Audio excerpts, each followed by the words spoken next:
네, 이렇게 오늘 성경 강연의 세 번째 날이 되었습니다. 또 함께 참석해 주신 분들 하나님의 이름으로 진심으로 환영합니다. 네, 그러면 잠깐 함께 기도드리고 말씀 배워보도록 하겠습니다. 살아계신 하나님 아버지 감사합니다. 인류 역사를 다스려 가시고 또 우리를 천국에 오시기를 가장 바라고 원하시는 하나님 아버지, 이번 한 주간 하나님의 말씀을 배울 수 있는 귀중한 기회를 주심에 너무도 감사합니다. 주님, 이 시간 너무도 귀한 분들이 발걸음을 한자리에 모였습니다.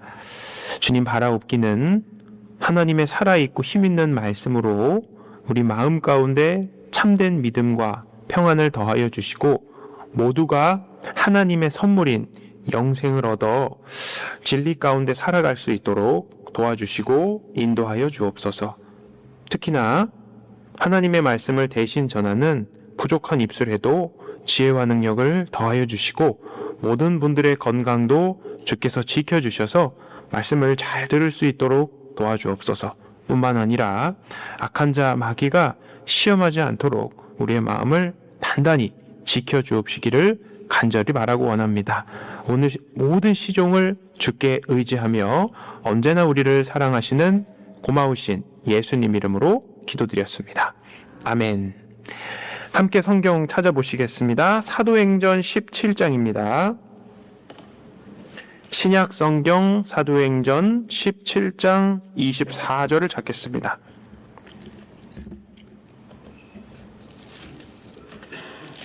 사도행전 17장 24절, 25절 말씀입니다. 신약성경 217페이지입니다. 네, 요 사도행전 17장은 사도 바울의 아주 유명한 명설교라고 알려져 있습니다. 사도행전 17장 24절, 25절입니다. 제가 또 앞에 스크린을 찾아왔기 때문에 성경 없으신 분들은 앞에 화면을 같이 봐주시면 감사하겠습니다. 제가 읽겠습니다. 우주와 그 가운데 있는 만유를 지으신 신께서는 천지의 주제시니 손으로 지은 전에 계시지 아니하시고 또 무엇이 부족한 것처럼 사람의 손으로 섬김을 받으시는 것이 아니니 이는 만민에게 생명과 호흡과 만물을 친히 주시는 자이심이라. 됐습니다. 여기에서 하나님은 어떤 분이다 라고 설명을 하고 있습니다. 여러분, 하나님은요 우리에게 무엇을 요구하시는 분이 아닙니다. 뭐라고요? 달라 요구하시는 분이 아닙니다. 이 말씀 그대로 보면요 하나님은 주시는 분입니다. 여러분, 세상 모든 종교는 어떻게 되어 있습니까? 인간이 선행을 쌓아서 어떻게 해서든 열심히 해서 어디 한계에 어디의 조건에 도달하는 노력이라고 할 수 있습니다. 그래서 성경은 우리가 배워보면 배워볼수록 그렇게 안 되어 있습니다. 하나님은 말씀하십니다. 인간의 선행 그리고 인간의 노력으로는 하나님께 못 간다 이렇게 말씀하시는 거예요. 하나님은 24절에 보면 우주를 지으셨습니다. 천지의 주제, 주인이라고 얘기하십니다. 손으로 지은 전에 계시지 않는다. 즉, 교회당, 어떠한 특정한 건물에만 갇혀 계시는 분이 아니다라고 이야기를 하는 겁니다. 무엇이 하나님이 부족해서 사람의 손에서 섬김을 받으려고 하시는 분이 아니라는 거예요. 당대 사도 바울 때도 많은 신들이 있었습니다. 그런데 그 신들의 공통점이 뭡니까? 무엇이 부족한 것처럼 사람의 손으로 섬김을 받고 있었어요. 항상 무엇을 바쳐야만 했습니다. 그런데 하나님은 아니다 이거예요. 하나님은 도리어 너희에게 생명을 주시는 분이다 이겁니다. 그래서 성경을 쫙 배워보시면요 하나님이 우리를 직접 찾아오신 이야기입니다. 그래서 이번 한 주간 우리가 성경 강연회를 하고 있는데 그 강연회를 하는 이유도 목적도 마찬가지입니다. 즉 하나님을 위해 여러분 우리가 무엇을 좀 해봅시다 이것이 아니라 하나님이 우리를 위하여 준비하신 것이 있습니다. 무엇을 바치고, 무엇을 노력하고, 무엇을 행하고, 앞으로 여러분들이 교회를 열심히 섬기셔야 합니다. 이것이 아니라 하나님이 이미 준비하신 것이 있습니다. 그것이 뭐냐면 구원의 선물입니다. 그 구원의 선물을 모두 받기 위해 여러분들을 초대한 겁니다. 그런데 구원의 선물을 받기 위해서는 준비가 돼야 됩니다. 무엇이 준비가 돼야 되냐면 마음이 준비가 돼야 됩니다. 하나님 앞에 겸손한 마음으로 선물을 받을 준비가 되셔야 돼요. 그래서 이 성경이 정녕 하나님의 말씀인지, 하나님이 확실하게 살아계신다, 그걸 발견하시면요, 하나님 앞에 우리는 마음이 낮아집니다. 겸손한 마음으로 하나님의 도움을 구하게 됩니다. 여러분, 세상에는 많은 종교가 있습니다. 그리고 저마다 참이라고 이야기를 합니다. 저마다 옳다고 신이라고 주장을 해요. 그러면 우리는 그 많고 많은 종교 가운데 어떤 것이 진짜 신인지, 그쵸? 고민되잖아요. 그런데 우리 인생의 문제를 해결할 수 있는 것은 창조주뿐입니다. 그렇지 않습니까? 그런데 요즘에는 너무 슬픈 것이 뭐냐면은 참된 신을 찾는 것이 아니라 내 마음에 드는 신을 찾으려고 하는 거예요. 마치 우리가 음식을 선택하는 것처럼, 어떠한 물건을 사는 것처럼 종교도, 신앙도 내 마음에 드는 신을 찾으려고 하는 거예요. 그래서 여기 가면 나는 마음이 편하니까 이 종교를 선택한다, 이렇게들 많이들 생각하십니다. 하나님이 이렇게 말씀하셔요. 자, 이사야 41장 말씀인데요, 우린 이렇게 생각해 볼 수 있습니다. 어떤 신이 참 신인가 질문해 볼 수 있죠. 하나님이 그래서 이렇게 답변을 하십니다. 이사야 41장 21절부터의 말씀인데요, 나 여호와가 말하노니 너희 우상들은 소송을 일으키라. 야곱의 왕이 말하노니 너희는 확실한 증거를 보이라 라고 이야기를 합니다. 여기서 말하는 우상들은 사람의 손으로 만들어진 신입니다. 즉 가짜입니다. 나무를 깎아 조각하고 그것을 신이라고 합니다. 과연 그 나무 깎아서 신이다 이렇게 얘기하는 곳에 그 신에게는 능력이 있을까요, 여러분? 여러분, 신의 존재를 결정하는 것은 많은 사람들이 따라가고 마음이 편해지고 그것이 아니라 여기 나오는 확실한 증거입니다.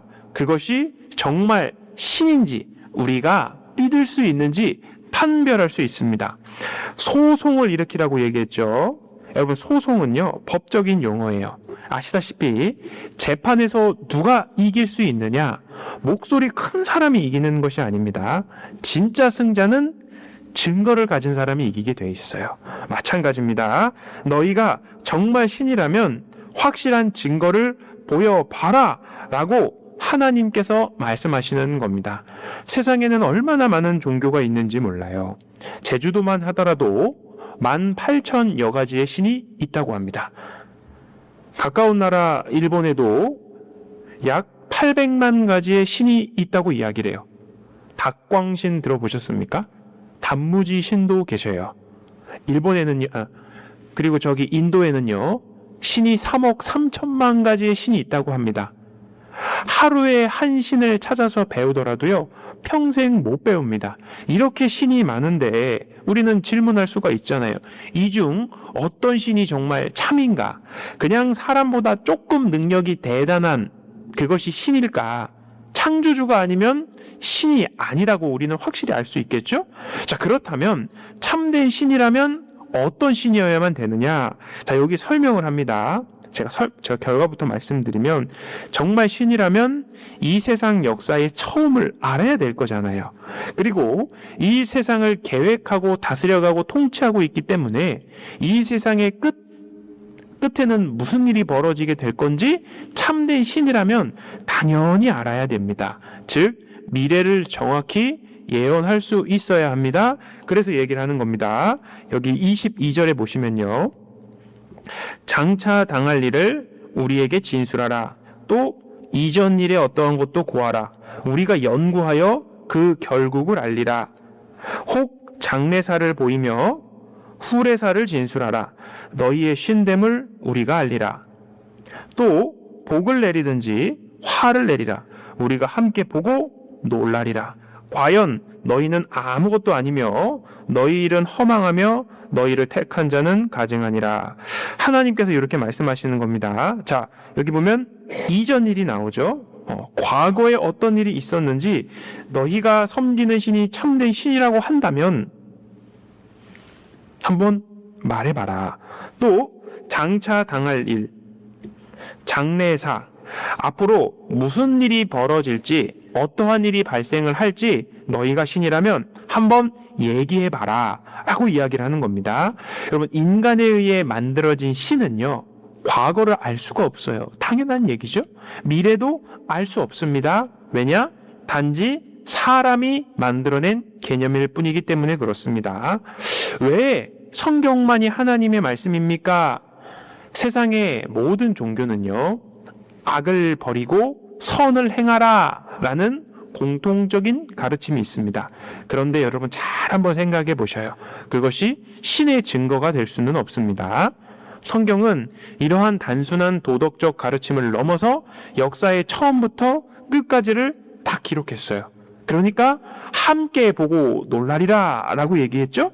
우리가 함께 볼 겁니다. 어제도 봤고 오늘도 계속적으로 배울 겁니다. 왜 성경만 하나님의 말씀이냐? 그렇게 얘기하냐? 이유는 간단합니다. 다른 종교 경전에 없는 것이 성경에 있기 때문에 그래요. 그것이 바로 역사라는 것입니다. 하나님은 역사를 통해 이 세상을 통치하시고 인도하시고 다스려 가신다라는 것을 우리는 확실히 알 수 있습니다. 그리고 여기에 과거일, 미래일 뿐만 아니라 하나님은 두 가지를 더 말씀하십니다. 또 복을 내리든지 화를 내리라. 진짜 신이라면 어떻습니까? 복과 화를 내릴 수 있는 분이어야만 하지 않느냐. 어떤 사람이 교회 열심히 다니더니 자식이 좋은 대학에 합격했대요. 아이고, 교회 잘 다니더니 복 받았네. 그거 말하는 거 아닙니다, 여러분. 교회 안 다녀도 좋은 대학 자녀 갑니다. 또 어떤 사람은 그렇게 교회 다니는 가족들 핍박하고 교회 욕하더니 교통사고 났네. 그거 벌 받았어. 그런 화가 아닙니다. 교회 다니는 사람도 열심히 믿는 사람도 교통사고 날 때가 있습니다. 이러한 간단한 복과 화를 말하는 것이 아니라 스케일이 전 세계적인 스케일인 거예요. 즉, 전 세계 모든 사람이 봐도 야, 이것은 하나님이 아니시면 할 수 없구나 할 만한 그러한 복과 그러한 저주를 의미합니다. 여러분, 제가 오늘 쭉 설명을 드릴 텐데 성경을 배우다가 소름이 돋아요.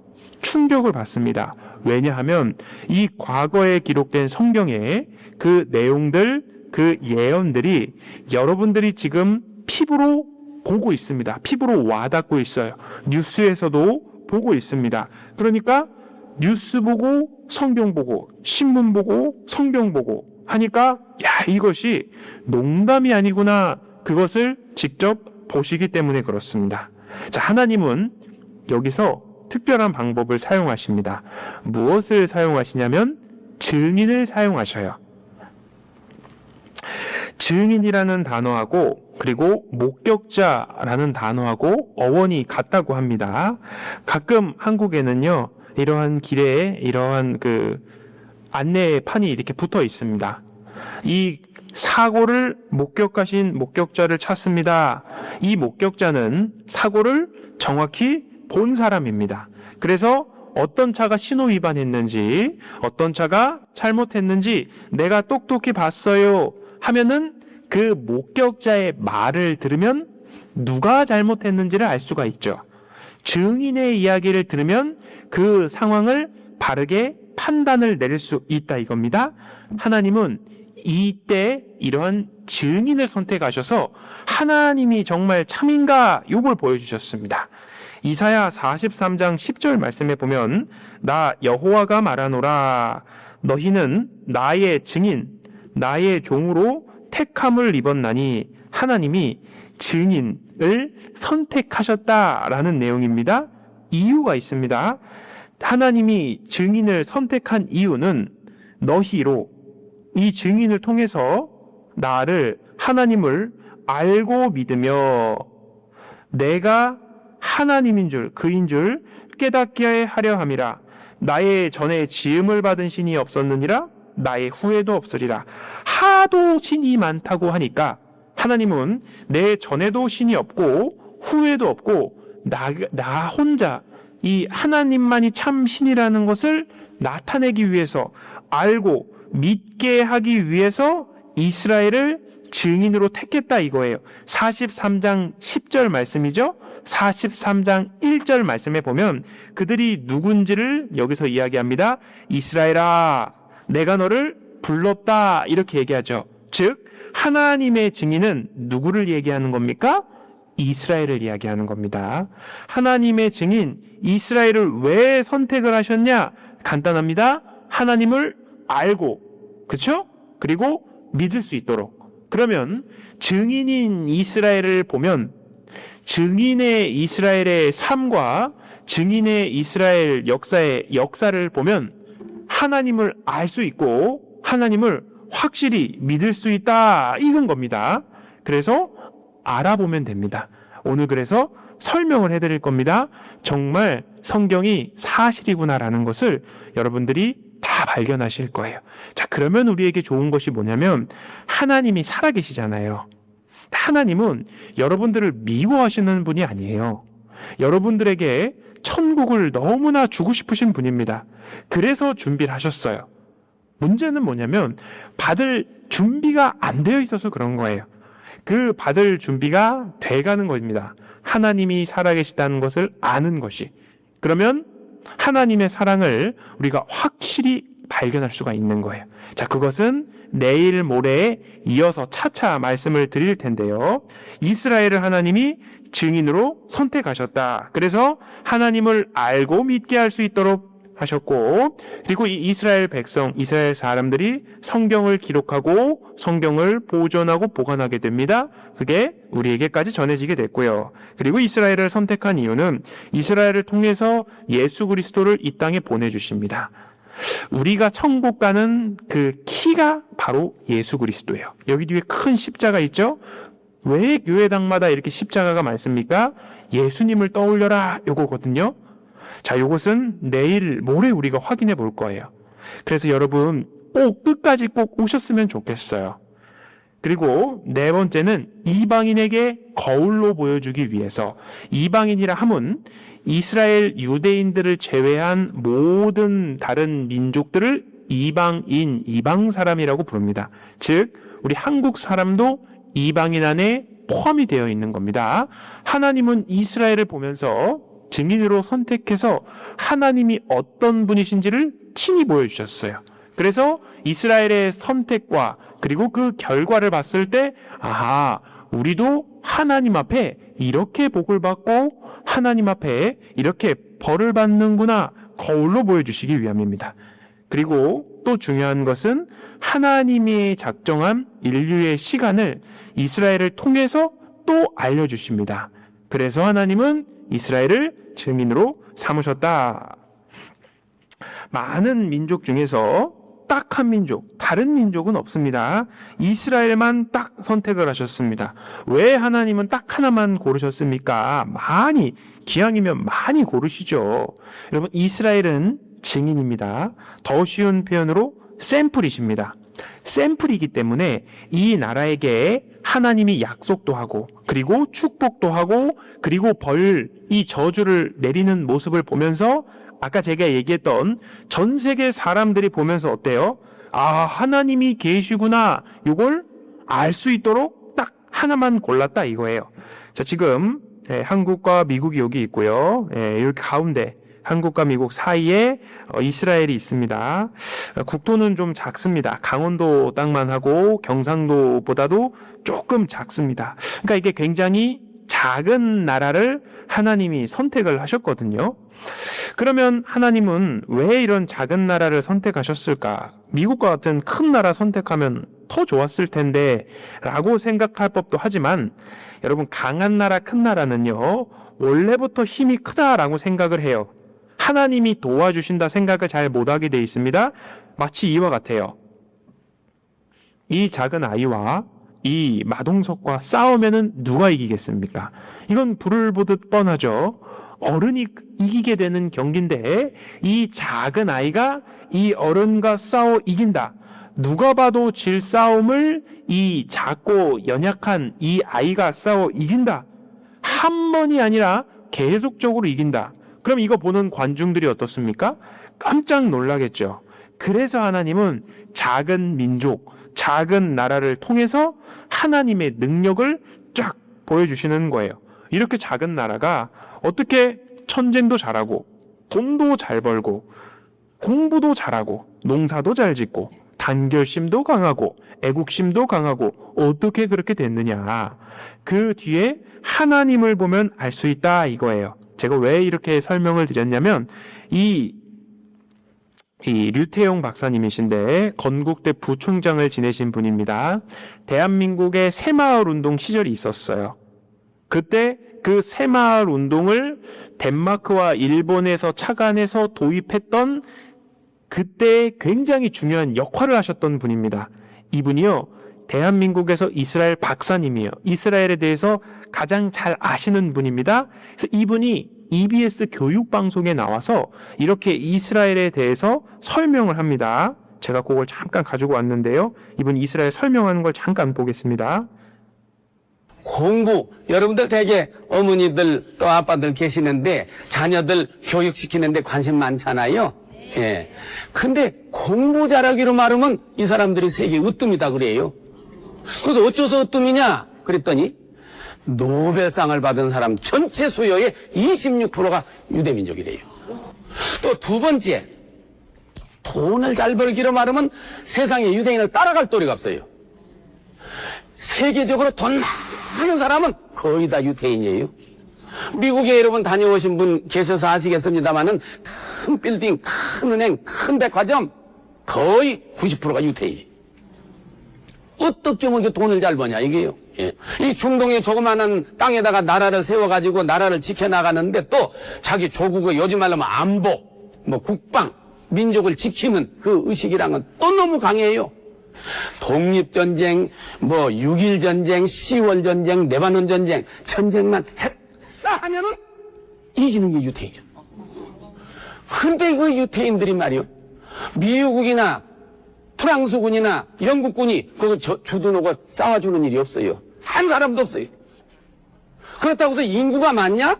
이스라엘 안에 사는 유대인이 지금 얼마냐면요, 약 430만 명. 우리 서울시 인구가 1200만 명이에요.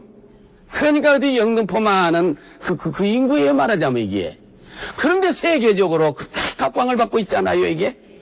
그러면 어떻게 그 민족이, 조그마한 민족이 공부도 잘하고 돈도 잘 벌고 전쟁도 잘하고 농사도 잘 짓고 단결심도 강하고 애국심도 강하고 어떻게 그렇게 됐느냐? 어떻게 그렇게 됐느냐? 어떻게 그렇게 됐다고요? 하나님의 증인이기 때문에 하나님이 그렇게 특별하게 만드셨다는 겁니다.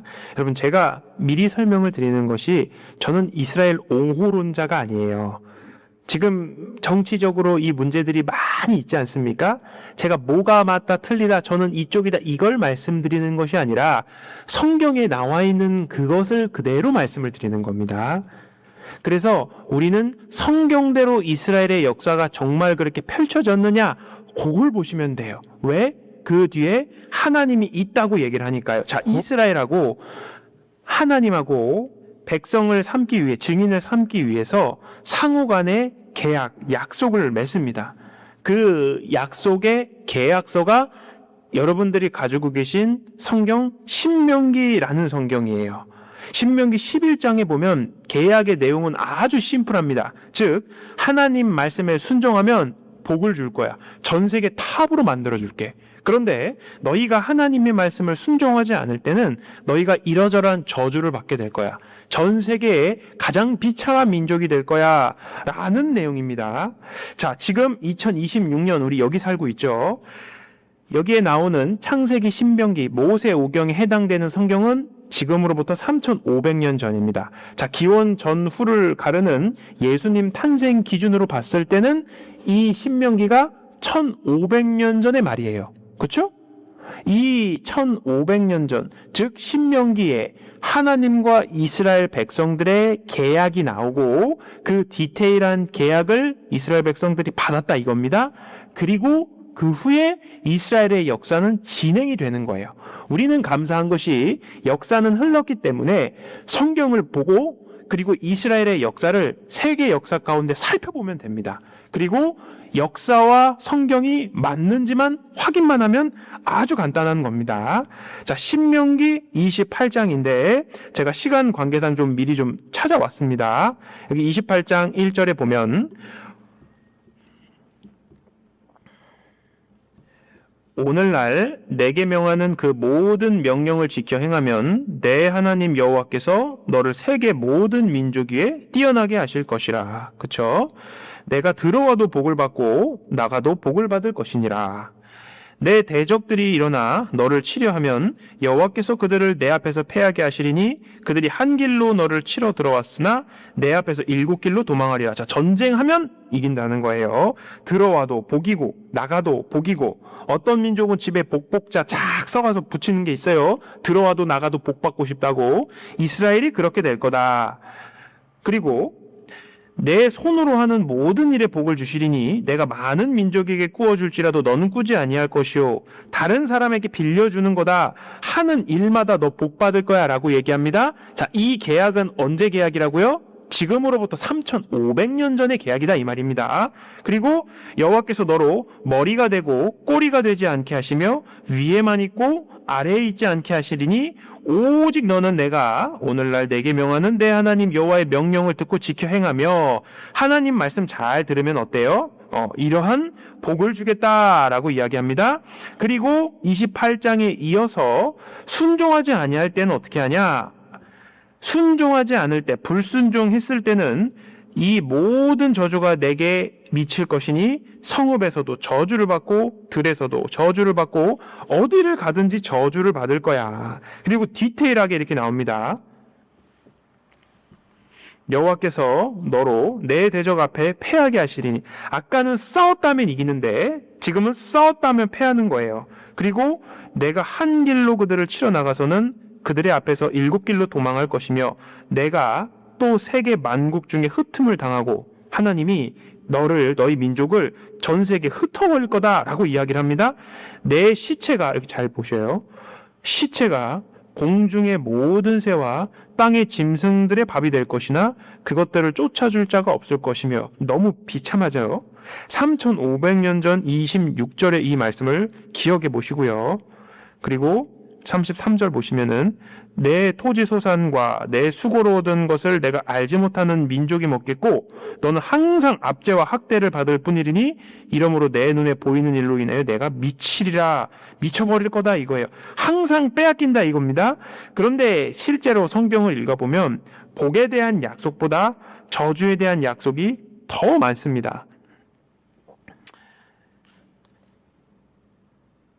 보셔요. 49절에 곧 여호와께서 원방에서 땅끝에서 한 민족을 독수리의 나름같이 너를 치러 오게 하시리니 이는 내가 그 언어를 알지 못하는 민족이요 그 용모가 흉악한 민족이라 노인을 돌아보지 아니하며 유치를 긍휼히 여기지 아니하며 너희가 나중에 침략을 받을 텐데 멀리서 네가 언어를 알지 못하는 민족의 침략을 받게 될 거야. 그러면서 이야기하시기를 그들이 전국에서 내 모든 성읍을 에워싸고 내가 의뢰하는 바 높고 견고한 성벽을 다 헐며 내 하나님 여호와께서 내게 주시는 땅의 모든 성읍에서 너를 에워싸리니 성읍을 에워싼다, 둘러싼다고 이야기를 합니다. 그러면서 내가 대적에게 에워싸이고 맹렬히 쳐서 곤란케 함을 당함으로 내 하나님 여호와께서 내게 주신 자녀 곧 내 몸의 소생의 고기를 먹을 것이라. 이게 무슨 말입니까? 네 자녀를 잡아 먹을 거다 이렇게 얘기를 하는 거예요. 내 몸의 소생의 고기를 먹을 거다라고 이야기를 하죠. 그 다리 사이에서 나온 태와 자기의 낳은 자식을 가만히 먹으리니 이는 내 대적이 내 생명을 애워싸고 맹렬히 쳐서 곤란케 함으로 아무것도 얻지 못함이로라. 자녀를 먹게 될 거다 이렇게 얘기를 하는 거예요. 그래서 여호와께서 여기도 보시면요. 여호와께서 너를 땅 이 끝에서 저 끝까지 만민 중에 흩으시리니 내가 그곳에서 너와 내 열조에 알지 못하던 목석 우상을 섬길 것이며 그 열국 중에서 내가 평안함을 얻지 못하고 내 발바닥을 씻고 또 얻지 못하고 오직 여호와께서 거기서 너의 마음으로 떨고 눈으로 쇠하고 정신으로 산란케 하시리니 내 생명이 의심나는 곳에 달린 것 같아서 주야로 두려워하며 내 생명을 확신할 수 없을 것이라. 내 마음이 두려움과 눈에 보는 것으로 인하여 아침에는 이르기를 저녁이 되었으면 좋겠다 할 것이요 저녁에는 이르기를 아침이 되었으면 좋겠다 하리라. 이것이 어떻습니까?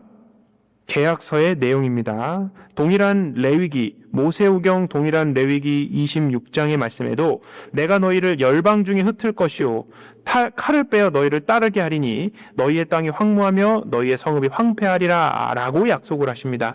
라고 너희가 불순종할 때 이런 벌을 받게 될 거야 라고 이야기를 합니다. 자, 이 내용을 듣고 백성들이 어떻게 했냐면요.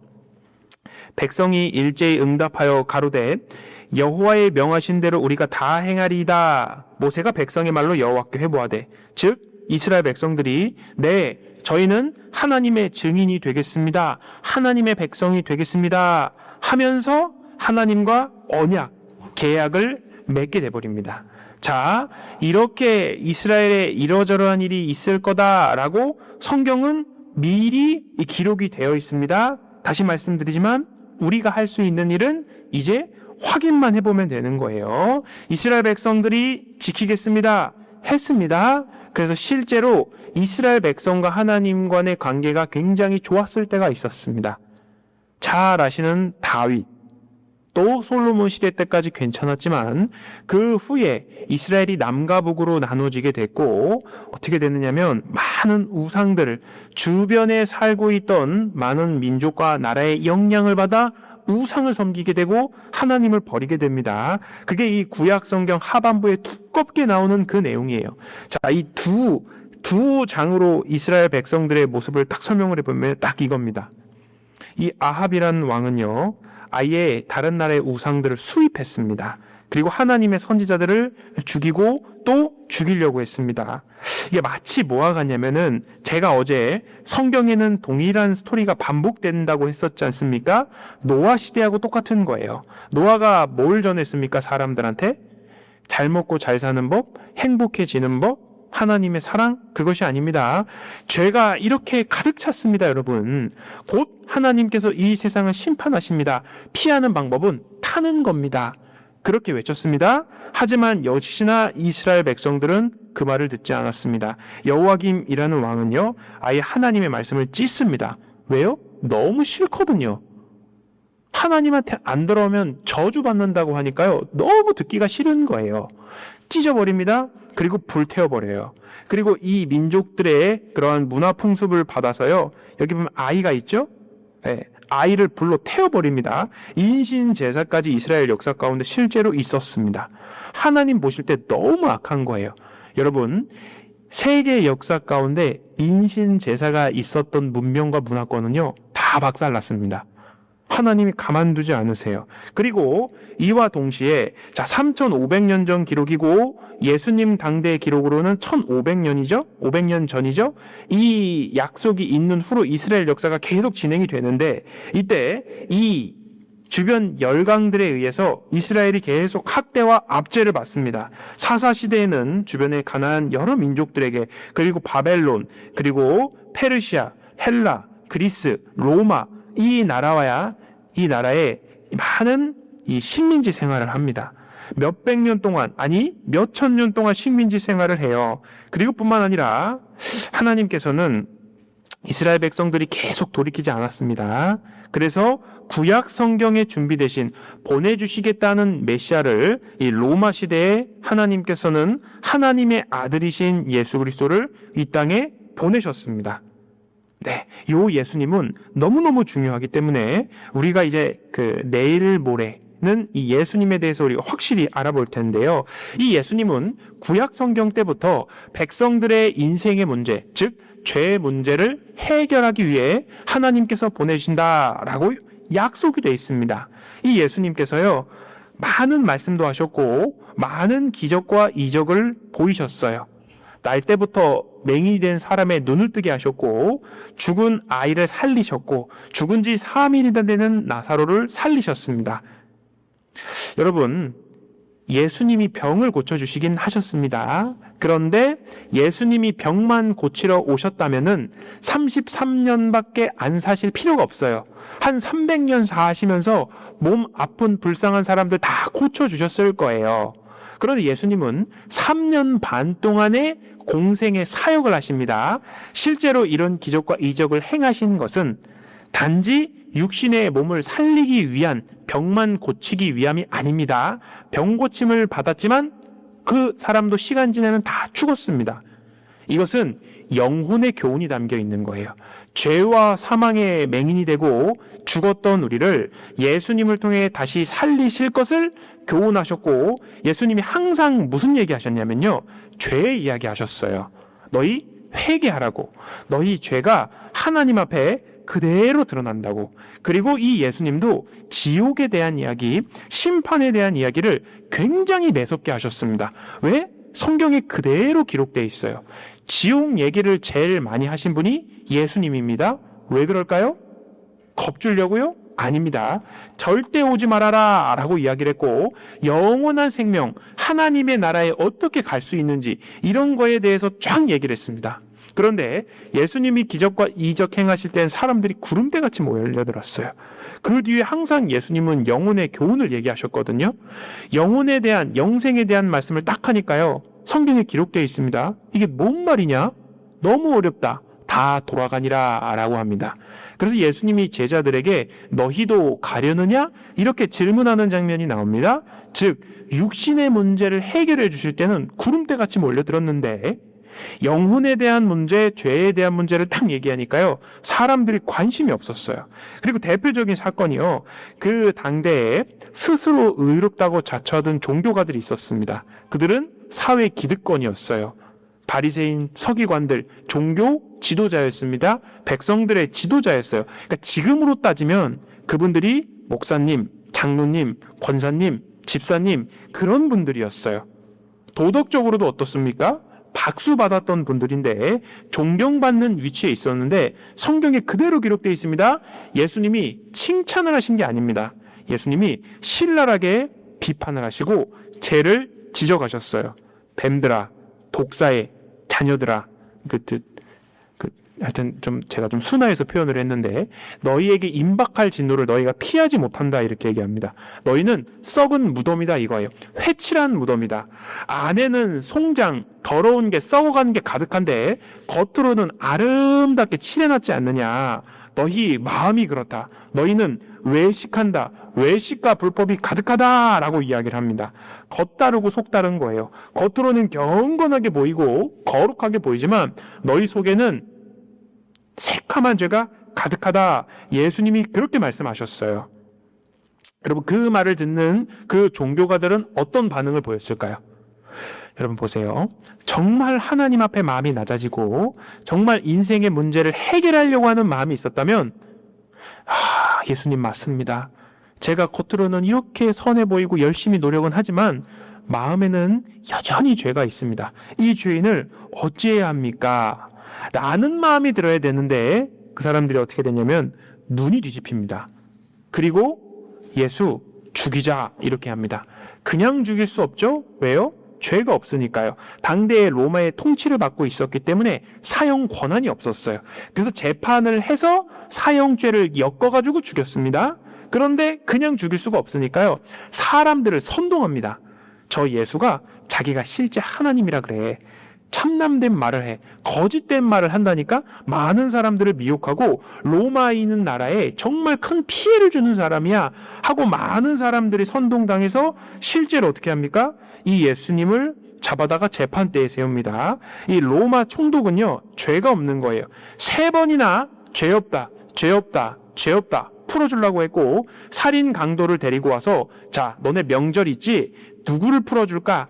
풀어주는, 해방해주는, 사면해주는 그 문화가 있었거든요. 그래서 정말 악질 죄인을 두고 예수님을 두고서 누구 풀어줄까라고 이야기를 합니다. 자, 그때 성경에 기록되어 있는데 이게 아주 충격적입니다. 24절에 보면 빌라도가 아무 효염도 없이 도리어 밀란이 나려는 것을 보고 물을 가져다가 무리 앞에서 손을 씻으며 가로되 이 사람의 피에 대하여 나는 무죄하니 너희가 당하라.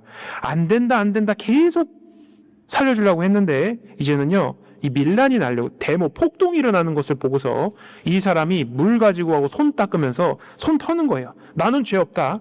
이 사람 죽인 죄의 대값은 너희가 받아 라고 얘기합니다. 그런데 이스라엘의 대답이 충격적이죠. 25절 백성이 다 대답하여 가로되 그 피를 우리에게 돌릴지어다 하거늘, 아닙니다, 우리와 우리 자손에게 돌릴지어다 하거늘, 이에 바라바 악질 죄수입니다. 살인 강도라고 알려져 있는데 저희에게 놓아주고 풀어주고 예수는 채찍질하고 십자가에 못 박히게 넘겨주니라 라고 얘기를 합니다. 그래서 예수님을 정말 십자가에 못 박아 죽여버리게 됩니다. 여러분 여기 잘 보셔요.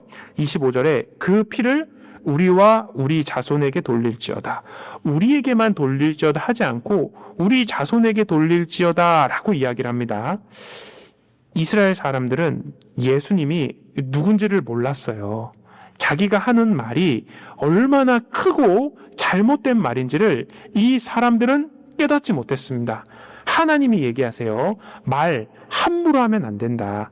하나님 앞에 사람이 무슨 무익한 말을 하든지 심판날에 그대로 하나님의 심판을 받게 될 것이다 라고 이야기를 하십니다.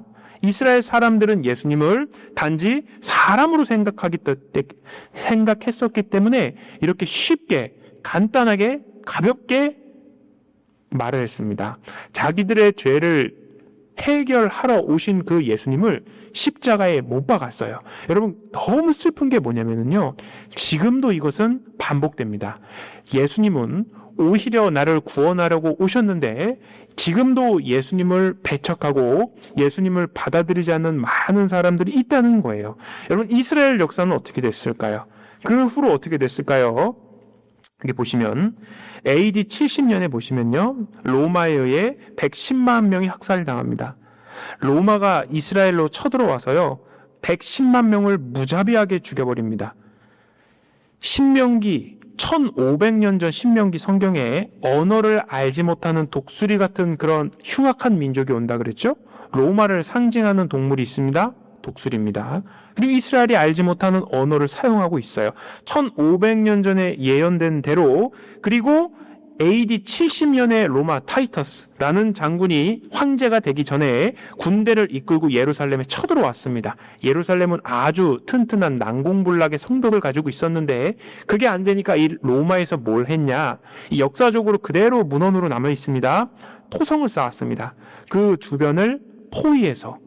그때 당시에는 이스라엘의 큰 명절이었습니다. 땡스기빙과 같은, 추석과 같은. 그래서 많은 사람들이 예루살렘으로 몰려와 있었어요. 여러분 로마에서요, 너희 예수님 30년 전에 죽였어, 너네 벌 받아야 해 해서 군대 끌고 오지 않았겠죠?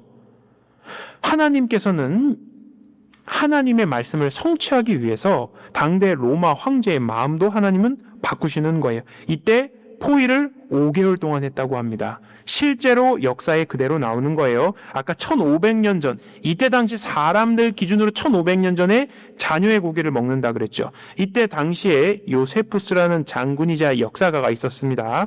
이 사람이 이 성 안에 있으면서 당대 상황을 역사적으로 기록을 합니다. 서기 70년, 자 로마가 이스라엘을 쳐들어왔었을 때죠. 6월절 기간 중에 예루살렘을 토성으로 포위하여 5개월간 고립시킬 때, 자, 로마가 예루살렘을 쳐들어와서 유대인들을 고립시켰다 이겁니다. 유대인들은 굶주림에 지쳐 자식까지 잡아먹는 사태가 발생하였다. 로마군에게 투영해 오다가 체포되어 산채로 배를 가르고 그 말을 약탈하거나 도망쳐 나오다가 엄청나게 많은 사람들이 비참하게 죽임을 당했다라고 이야기를 하는데 여기서 뭐예요? 자녀를 잡아 먹었다고 실제로 역사가 기록됩니다. 지금도 이탈리아에 가면, 로마에 가면 이때 당시에 전쟁을 승리했다 기념으로 개선문을 딱 세워놨어요. 여기 안에 이런 부조가 세워져 있습니다. 여기 보시면 여기 나오는 이스라엘의 보물이에요. 이스라엘 보물. 성전에 있는 그런 보물들이 이때 당시에 이스라엘을 함락하고 차지하고 여기에 있는 많은 보물들을 가지고 왔다 하는 것이 지금도 남아져 있습니다. 무엇을 말씀드리냐면 역사적인 사실이다라고 하는 거예요. 아까 열방 중에 흩을 것이요 칼을 빼어 너희를 따르게 될 거다라고 미리 하나님 말씀하셨지 않습니까? 그래서 이렇게 쭉 되는데요. 여기 보면 AD 70년에 이 로마에 의해서 이스라엘이 많은 사람들이 죽고 로마에서 어떻게 하냐면은 이스라엘 사람들을 다 잡아다가 로마 당시의 지중해 큰 영토 있죠. 거기에다 다 강제 이주를 시켜버립니다. 뿔뿔이 다 흩어버려요. 계속 독립운동을 하고 하니까요. 아예 할 수 없도록 로마 영토 이 로마 영토 열방으로 다 뿔뿔이 흩어버립니다. 참 소름 돋는 것이 뭐냐면 성경 말씀 그대로 난민이 됐어요. 난민이 됐으니까 좀 불쌍해서 좀 받아주면 좋잖아요. 받아주는 나라가 없습니다. 칼을 빼어 너희를 따르게 한다고 했죠. 가는 곳곳마다 칼이 따라다녀요. 유대인이라고 하면요. 가는 곳곳마다 핍박이 따라다닙니다. AD 135년에 로마의 58만 명이 학살되고 완전히 전 세계로 이주해버립니다. 이 두 번의 큰 침공을 받아 이스라엘 백성들이 전 세계에 흩어지게 됩니다. 11세기, 13세기 십자군 전쟁 당시에는요, 유대인이라고 하면요, 양쪽에서 다 죽여버렸어요. 13세기에는 베들린 근처의 유대인 모두가 화형당하는 일도 있었고, 14세기에 흑사병이 돌았을 때는 유대인이라는 이유로 죽여버렸습니다. 분노의 화풀이, 대상, 이게 표적이 필요했거든요. 억울한 유대인이 우물에 독약을 탔다라는 오해와 누명을 뒤집어 씌워가지고 유대인이라고 하면 많이 죽였습니다. 17세기 남의 나라 전쟁 때 유대인 40만 명이 학살당했고 가장 슬픈 역사는요. 2차 세계대전 얼마 전입니다. 이때 유대인 600만 명이 학살당합니다. 나치 히틀러에 의해서 1939년부터 45년까지 있었던 세계자 2차 세계대전 때 유대인 수백만 명이 죽임을 당해요. 여기 보면 이렇게 유대인은 옷에다가 유대인의 표식을 달고 살아야만 했습니다. 유대인인데 이거 안 차고 다녔다? 그러면 바로 이 벌 받고 감옥에 가게 됩니다. 여기서 보면 2차 세계대전이 전 세계적으로 유럽 전역으로 퍼지게 되지 않습니까? 거기서 독일이 점령한 모든 곳에 어떻게 했냐면 유대인이라고 하면 다 잡아들입니다. 처음에는 게토라는 그 제한된 지역에서만 모여 살게 되다가 전쟁이 커지고 나서는 어떻게 하냐면은 아예 포로 수용소로 아예 이 유대인들을 다 집어넣게 됩니다. 그래서 이 전 유럽 전역으로요, 이렇게 기차를 태워서 이 유럽 독일과 폴란드에 있는 많은 수용소로 이 유대인들을 강제로 수용해 버리게 됩니다. 지금 폴란드에 가면 이 수용소가요 그대로 남겨져 있습니다. 지금도 남겨져 있어요. 여기 보면 수용소 현장이죠. 지금도 남아져 있습니다. 여기에 이제 사람을 이제 뒀는데요. 여기가 여러분 닭장입니다. 닭장. 여기 안에 사람이 3명, 4명 이렇게 누워져 있죠. 짐짝처럼. 남자 숙소, 여자 숙소. 사람 취급을 받지 못했습니다. 짐짝인가 토끼장이 토끼인가 이렇게 얘기하죠. 이러면서요. 4시에 기상해서 오전 내내 강제 노동하고 점심 먹고 강제 노동하고 잠자고 이런 일과였습니다. 제대로 된 식사를 주냐? 이러한 톱밥이 들어간 스프, 다 썩은 빵 이런 거 먹으면서요. 다 영양실조 걸리면서 여기서 학살을 당하게 됩니다. 어린아이 역시나 잡혀갔고요. 이 어린아이들도 가가지고 많은 희생이 됐습니다. 홀로코스트 생존자가요, 독일의 제약사에게 제소합니다. 뭔 내용이냐면 생체 실험을 한 거예요. 살아있는 사람 머리를 쪼개고 가슴을 쪼개고 손과 발을 쪼개서 병균도 넣고 수많은 생체 실험이 실제로 있었습니다. 그러니까 인간 취급을 받지 못했습니다. 여기 성경에 보면 또 내 옷을 벗기며 내 장식품을 빼앗을지라. 여러분 전쟁할 때요 옷을 벗겨서 죽이는 그런 전쟁은 없었지 않습니까? 이스라엘 사람들은요 나치 히틀러가요 이스라엘 사람 빨리 죽이려고요 별의별 방법을 다 고안해냅니다. 그래서 이 유대인들을요, 옷을 이렇게 벗겨버립니다. 그 희생자들의 옷이 이렇게 쌓여 있었어요. 이게 전쟁이 끝나고 연합군들이 들어갔을 때 수용소에 있었던 그런 모든 것들이 다 만천하에 공개가 되거든요. 내 장식품들을 빼앗을지니라. 빚도 있죠. 안경도 있죠. 그들의 식기류도 이렇게 남아 있습니다. 그들의 신발도 남아 있습니다. 그 수용소 가면요, 어떤 분이 이걸 찍었는데요. 이 수용소 큰 편에 그들이 실제 신었던 신발들이 보관되어 있어요. 이게 다 여기서 죽었던 사람들이 실제 신었던 신발입니다. 양쪽 이렇게 복도에 신발이 엄청나게 쌓여 있는데 이게 다 그 희생자들의 신발이라고 하면 보면 신발 사이즈도 가지가지고요. 남자 신발, 여자 신발 가리지 않고 너무 많습니다. 이렇게까지 이게 지금 신발이니까 이 정도지 뭐 아까 머리카락도 거의 이만큼 쌓여 있었거든요. 진짜 너무 참담합니다. 신발도 보면은 되게 예쁜 신발들도 있어요. 막 이런 빨간 구두도 있고 그렇네요. 이 신발의 주인들이 다 이 희생을 당했어요. 이 옆칸에는요, 실제로 여자들 머리들을 다 밀었습니다. 그래서 카펫으로도 쓰고 담요로도 쓰고 잠수함 방수제로도 썼습니다. 그래서 그 옆에 머리카락 모아둔 데는요, 촬영 금지입니다. 너무 혐오감이 들기 때문에. 금리빨 뽑아가지고 금괴로 만들었습니다. 사람 취급 못 받았죠. 썩은 냄새가 향을 대신하고, 노끈이 띠를 대신하고, 대머리가 숱한 머를 대신하고, 굵은 배옷이 화려한 옷을 대신하고, 자자한 흔적이 고운 얼굴을 대신할 것이며, 그냥 쪼개가지고 이 생체 실험을 했습니다. 여기 원피스 입고 있습니다. 여성들입니다. 머리카락을 다 밀었어요. 잠수함 방소제로 쓰고, 담요도 만들고, 카펫으로도 지금도 남아져 있습니다. 사람 취급을 못 받았습니다. 빨리빨리 사람을 더 어떻게 빨리 죽일 수 있을까? 샤워시켜준다고, 목욕시켜준다고 이 샤워실로 데리고 옵니다. 물이 나오는 게 아니라요, 지글론비라는 독가스가 나옵니다. 너무도 슬픈 건요, 1차 세계대전 때 이스라엘 사람이 이 독가스를 만들어내거든요. 그 독가스에 의해서 2차 대전 때 이 유대인들이 수없이 많이 죽게 됩니다. 지금도 남아져 있습니다. 이 벽에는요, 이 시멘인데 이 손톱 자국이 그대로 남아있어요. 너무 고통스럽게 죽어갔다 이거예요. 아까 이 신명기 말씀에 내 시체가 공중의 모든 새와 땅 짐승들의 밥이 될 것이나 그것들을 쫓아줄 자가 없을 것이며 라고 했죠. 연합군이 쫙 밀고 들어갔는데요. 이 수용소에 이 시신을요, 독일이 다 치우지를 못했어요. 그래서 큰 운동장에 시체들이 수북히 쌓여 있는 거예요. 그거 다 처리도 못하게. 여러분, 그런 자료들이요, 너무너무 많습니다. 제가 보여드리지는 않을 거예요. 너무도 비참하지 않습니까? 왜 이스라엘 백성들은 600만 명 학살당했다, 2차 대전 때. 왜 이렇게 비참하게 죽었을까? 여러분 보셔요. 그 피를 우리와 우리 자손에게 돌릴지어다. 내가 너희를 열방 중에 흩을 것이요 칼을 빼어 너희를 따르게 하리니. 성경 텍스트 문자 그대로 이루어졌어요. 그러니까 불순종했을 때 받게 되는 형벌이 미리 나와 있고, 고통받는 이스라엘 백성들을 보면서 역사를 보고 성경을 보면, 야, 이것이 장난이 아니구나, 하나님은 농담하시는 분이 아니구나 라는 것을 보여주고 있습니다. 이스라엘은 샘플이라 그랬죠.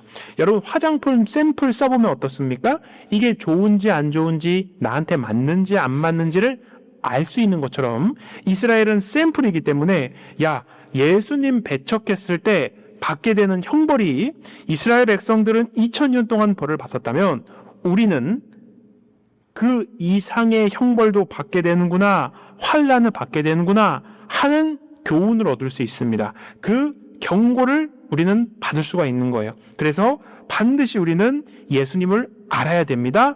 그래서 성경을 배우는 거고, 그래서 이런 시간을 특별히 준비를 한 거예요. 여러분, 그런데 이 이스라엘이요, 하나님의 증인인데 로마에 의해서 나라가 없어져 버려요. 민족이 사라져 버립니다. 또는 나치 히틀러에 의해서 완전히 백성들이 없어진다, 싹 사라진다, 지구상에 완전히 없어져 버렸어요. 그러면 더 이상 증인 역할을 할 수가 없게 됐겠죠. 자, 많은 사람들이 성경을 보고 여기까지는 많이 좀 놀랬습니다. 그런데 우리 하나님의 스케일은 여기서 끝이 아니에요. 사람들이 오해합니다. 왜 하나님의 백성 이스라엘이 이러한 학대를 받고 있냐, 이러한 취급을 받고 있냐, 나 하나님 못 믿겠다, 그래서 하나님은 죽었다라는 말까지 나왔습니다. 하나님 이름에 먹칠하죠?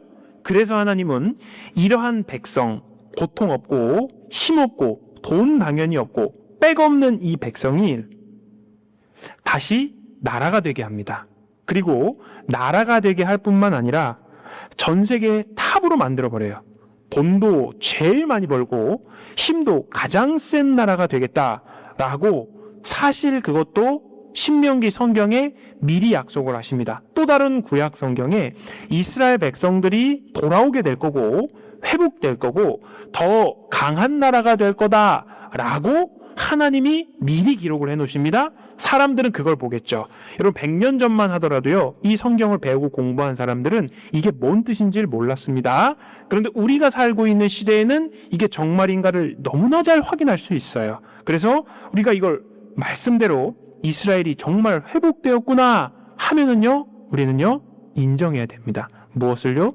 하나님이 살아계시는구나, 하나님이 진짜 계시는구나, 하나님 말씀을 농담으로 여기면 안 되는구나, 그 교훈을 보여줍니다. 사실 제가 참 너무 이렇게 우리 모든 분들을 제가 지금 얼굴 대 얼굴로 보면서 지금 제가 하고 있잖아요. 너무 감사드립니다. 잘 들어주시고 또 해주셔서 저도 너무 많이 힘이 납니다.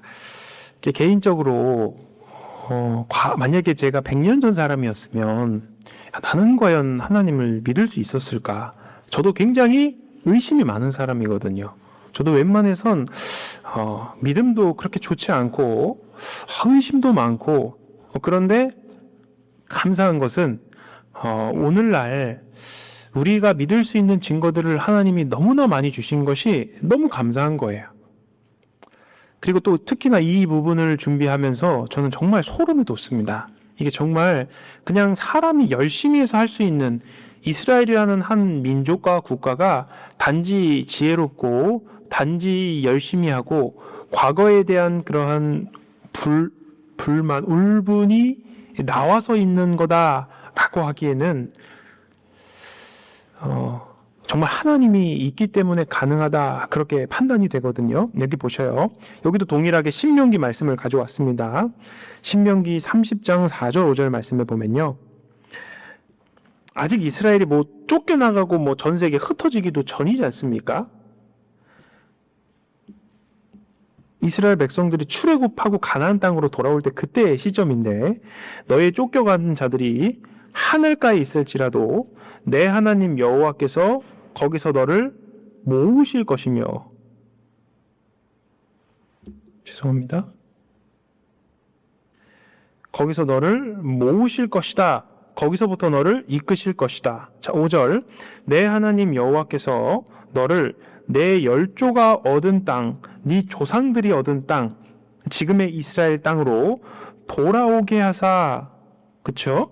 너로 다시 그것을 얻게 하실 것이며, 여호와께서 또 내게 선을 행하사 너로, 이스라엘 너희로 내 열조보다 더 번성케 하실 것이며, 이렇게 이야기합니다. 하나님이 모으시는 거 플러스 옛날 땅으로 돌아오는 거 플러스 열조보다 더 번성하게 할 거다라고 3,500년 전에 하나님은 약속을 하셨습니다. 전 세계 이스라엘이 흩어졌었더라도 다시 모여서 민족과 나라가 재건될 것이면 물론이거니와 더 번성케 하게 할 것이다 라고 말씀을 하시는 겁니다. 2026년이죠. 지금은 역시나 이 방금 읽었던 말씀은 3,500년 전 말씀입니다. 다시 말하면 이스라엘이 전 세계에 흩어지기도 전에 돌아오게 될 거야 라고 하는 그런 말씀이에요. 참 감사한 것은요, 여러분 보셔요, 이 성경이 한국 땅에는요 100년 전에 들어왔습니다. 100년 전에. 100년 전에 우리가 이 말씀을 딱 읽고요. 이스라엘 있나? 세계 지도를 딱 펼쳐서 보잖아요. 그럼요. 이스라엘이 없어요. 이미 전 세계 뿔뿔이 흩어진 지 1900년, 대략 2000년이 지났습니다. 가는 곳마다 학대를 당해요. 그러니까 이해가 안 되죠. 그래서 예전에 학자들은요, 야, 이스라엘이 이렇게 된 거 어떻게 된 거냐? 아하, 이스라엘이 받았던 하나님의 약속과 축복은 이제 우리 하나님을 우리에게 넘어온 거다라고 그렇게 오해하기 시작했습니다. 물론 그럴 법도 하죠. 왜냐? 100년 전만 하더라도 절대 이해되지 않는 거지만, 자, 1948년, 이게 1911년 조선시대 때 처음 들어온 성경이거든요. 이때 이 내용 읽으면 우리가 이해가 되겠냐고요. 1948년에 여기 보시면요. 저 이스라엘 중동 지역인데, 여기 보시면 이 파란색이 지금 이스라엘입니다. 그리고 이 초록색은 이 이스라엘하고 실제로 분쟁했던, 전쟁을 벌였던 국가고, 이 연두색은 이 초록색 국가를 도와서 이스라엘을 함께 그러니까 공격을 했던 그 세력이에요. 이 땅에, 요 가운데 2000년 만에 옛 나라로 다시 들어가서 나라를 세운 겁니다. 즉, 불가능한 일입니다. 지금으로부터 과거에 우리 고구려 백제 신라, 우리 대한민국의 역사 있지 않습니까? 고구려 땅이 넓었습니다. 만주벌판 다 달렸고요. 저 위에까지 고구려 영토였어요. 어떻게 알 수 있냐? 문헌도 있고요. 저기에 보면 광개토 대왕 능비, 또 고구려의 유적들이 많이 있습니다. 그런데 지금 중국이라는 나라에 가서 이거 우리 예전 고구려 땅이니까 돌려주세요 하면 돌려줄까요? 불가능한 일이다 이겁니다. 그거보다 더 이전에 흩어진 이스라엘이 1948년에 돌아와서 5월 14일 날 독립을 선언합니다. 이게 전 세계적으로 아주 큰 뉴스가 됩니다. 여러분 보셔요. 나라가 된 것도 참으로 놀라운 일이지 않습니까? 세계 분쟁 지역 거기다가 나라를 세웠어요. 자, 그런데 지금 2000년 만에 나라가 다시 생긴 겁니다. 그런데 날짜 잘 보셔요. 5월 14일이죠. 5월 15일 다음날 뭐가 일어났냐면, 다음날 전쟁이 벌어지면 전쟁이. 이스라엘 독립, 그리고 아랍이 독립합니다 발표한 다음날 전쟁이 벌어져요. 여기 보면 1차 중동 전쟁이 있는데요. 영토 대비가 5000대 1의 전쟁입니다. 굉장히 어때요? 불리한 전쟁이었어요. 이 영토가 이랬습니다. 지금 이 나라하고 이스라엘하고 지금 전쟁이 벌어진 건데, 1차 전쟁이 다 끝났는데 오히려 이스라엘 영토가 더 늘어나버립니다. 아까 류태영 박사님이 잠깐 얘기했죠. 미군이 주도했거나 뭐 영국군이 주도했거나 프랑스군이 주도했거나 그런 거 없었습니다. 여기에 이 전쟁 때 여기 니림이라는 지역이 있습니다. 니림. 지금의 이 니림은 이제 그 키부츠 지역, 그러니까 농업 도시라고 할 수 있는데, 여기에 국방TV라고 한국 방송에서 이 전쟁을 다뤄서 설명을 한 내용입니다. 이 니림이라는 지역에 이스라엘군은 30-40명의 병사가 있었대요. 그 중에 12명은 여성이었고 12명의 여성 중에 1명의 할머님도 포함이 되어 있었습니다. 그런데 당시에 무기가 그렇게 많지 않았어요. 독립을 준비한 지가 얼마 안 됐거든요. 이러한 무기가 있었고, 당대 이집트군은 프랑스산 탱크 4대가 있었고, 이 한 개 대대가 500명에서 800명 되는 이 대대하고 이 이스라엘 30-40명 병사하고 이 전쟁이 여기서 붙은 거예요. 그러면 어떻게 됐냐? 이집트군이 패배했다는 거예요. 그래서 이 MC가 어떻게 해요? 깜짝 놀라죠. 아니, 그게 말이 됩니까? 상식적으로도 말이 안 되는데, 할머니 포함한 30-40명 정도의 자치지구대에 이 대대가 하나가 날아갔냐? 이렇게 얘기하는 거예요. 그런데 그 이야기를 들어보면 아주 미스테리한 것이 있습니다. 혹자들은 이집트 군이 훈련도 안 됐고 이스라엘 군이 목숨을 걸고 싸웠기 때문이다 라고, 그래서 가능했다라고 얘기하는데요. 그렇지 않습니다. 이집트 군 후기를 들어보면요, 대낮에요, 절반이 자기 편 총알이 당해요. 그리고 그 사람들이요, 알 수 없는 환상과 환청들을 많이 듣습니다. 전의를 상실해버리고 도망가요. 알 수 없는 미스테리가 많이 있었거든요. 그래서 특히나 이 중동 지역에서 벌어진 전쟁들은 지금도 전쟁사에 길이길이 남아 있습니다. 1차 전쟁, 2차 전쟁, 3차 전쟁, 4차 전쟁, 계속적으로 크고 굵직굵직한 전쟁이 있습니다. 처음부터 이스라엘이 유리한 전쟁이 아니었어요. 다 이스라엘에게 힘들겠다 한 전쟁인데 이스라엘이 다 이겼습니다. 여호수아 성경에 보면 너희 중 한 사람이 1000명을 쫓으리니 일당 100이 아니라 일당 1000이 될 거야. 어떻게? 이는 너희 하나님 여호와 그가 너희에게 말씀하신 것 같이 너희를 위하여 싸우심이라. 하나님이 그 뒤에 도와주셨기 때문에 이스라엘 백성들이 이길 수 있었다. 그 뒤에요, 수차례 많은 전쟁이 있었습니다. 특별히 3차 전쟁은요 6일 전쟁이라고 불립니다. 왜냐하면 6일 만에 전쟁이 끝났거든요. 이스라엘이었습니다. 전쟁 당사국이었습니다. 이 전쟁을 도왔던 국가들입니다. 이 나라들과 이스라엘하고 전쟁이 벌어졌는데 6일 만에 전쟁이 끝났습니다. 어떻게 해요? 이스라엘이 승리했습니다. 그 후로 지금까지 계속적으로 크고 작은 전투가 계속 있었는데 이스라엘은 단 한 번도 진 적이 없어요. 이스라엘과 팔레스타인 간의 분쟁일지 지금도 계속되거든요. 한 번도 이스라엘이 지지 않았습니다. 그걸 관련해서 이 교수님들이 이렇게 방송에서 이야기를 한 것이 있어요. 잠깐 들어보시겠습니다. 세계 역사상에 한 나라가 망해서 없어졌다가 2000년 만에 조국을 광복한 예가 없습니다.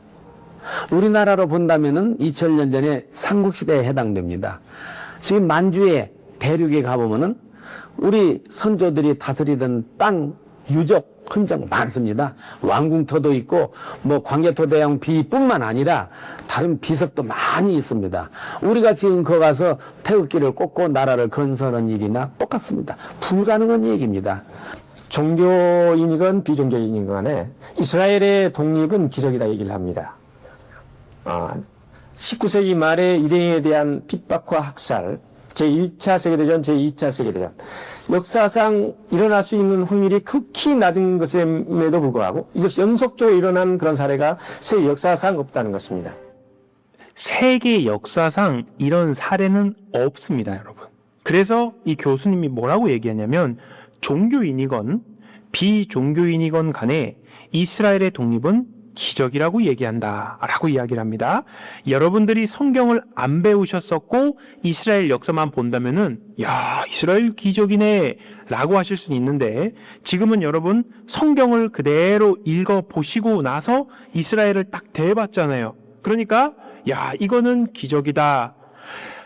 우연히 벌어질 수 있는 일이 아니다. 세계 역사 가운데 없었던 일이다. 자, 뭘 알 수가 있습니까? 하나님이 계시구나. 요걸 알 수가 있는 거예요. 그리고요, 이스라엘에 돌아온다는 말씀, 회복된 말씀들도 너무너무 많습니다, 여러분. 세계 역사상 그 중에 몇 가지만 보면요. 이사야 성경에 이스라엘 백성들이 돌아오게 될 거다라고 얘기합니다.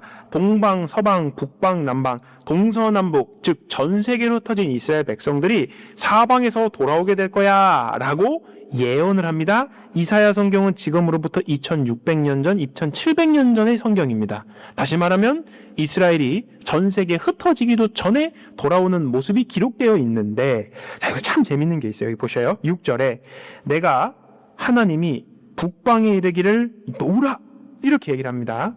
내 아들들을 원방에서 이끌며 내 딸들을 땅끝에서 오게 하랴.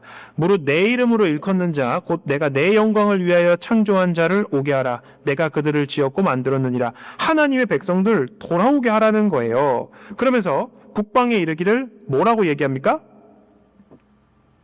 놔 이렇게 얘기합니다.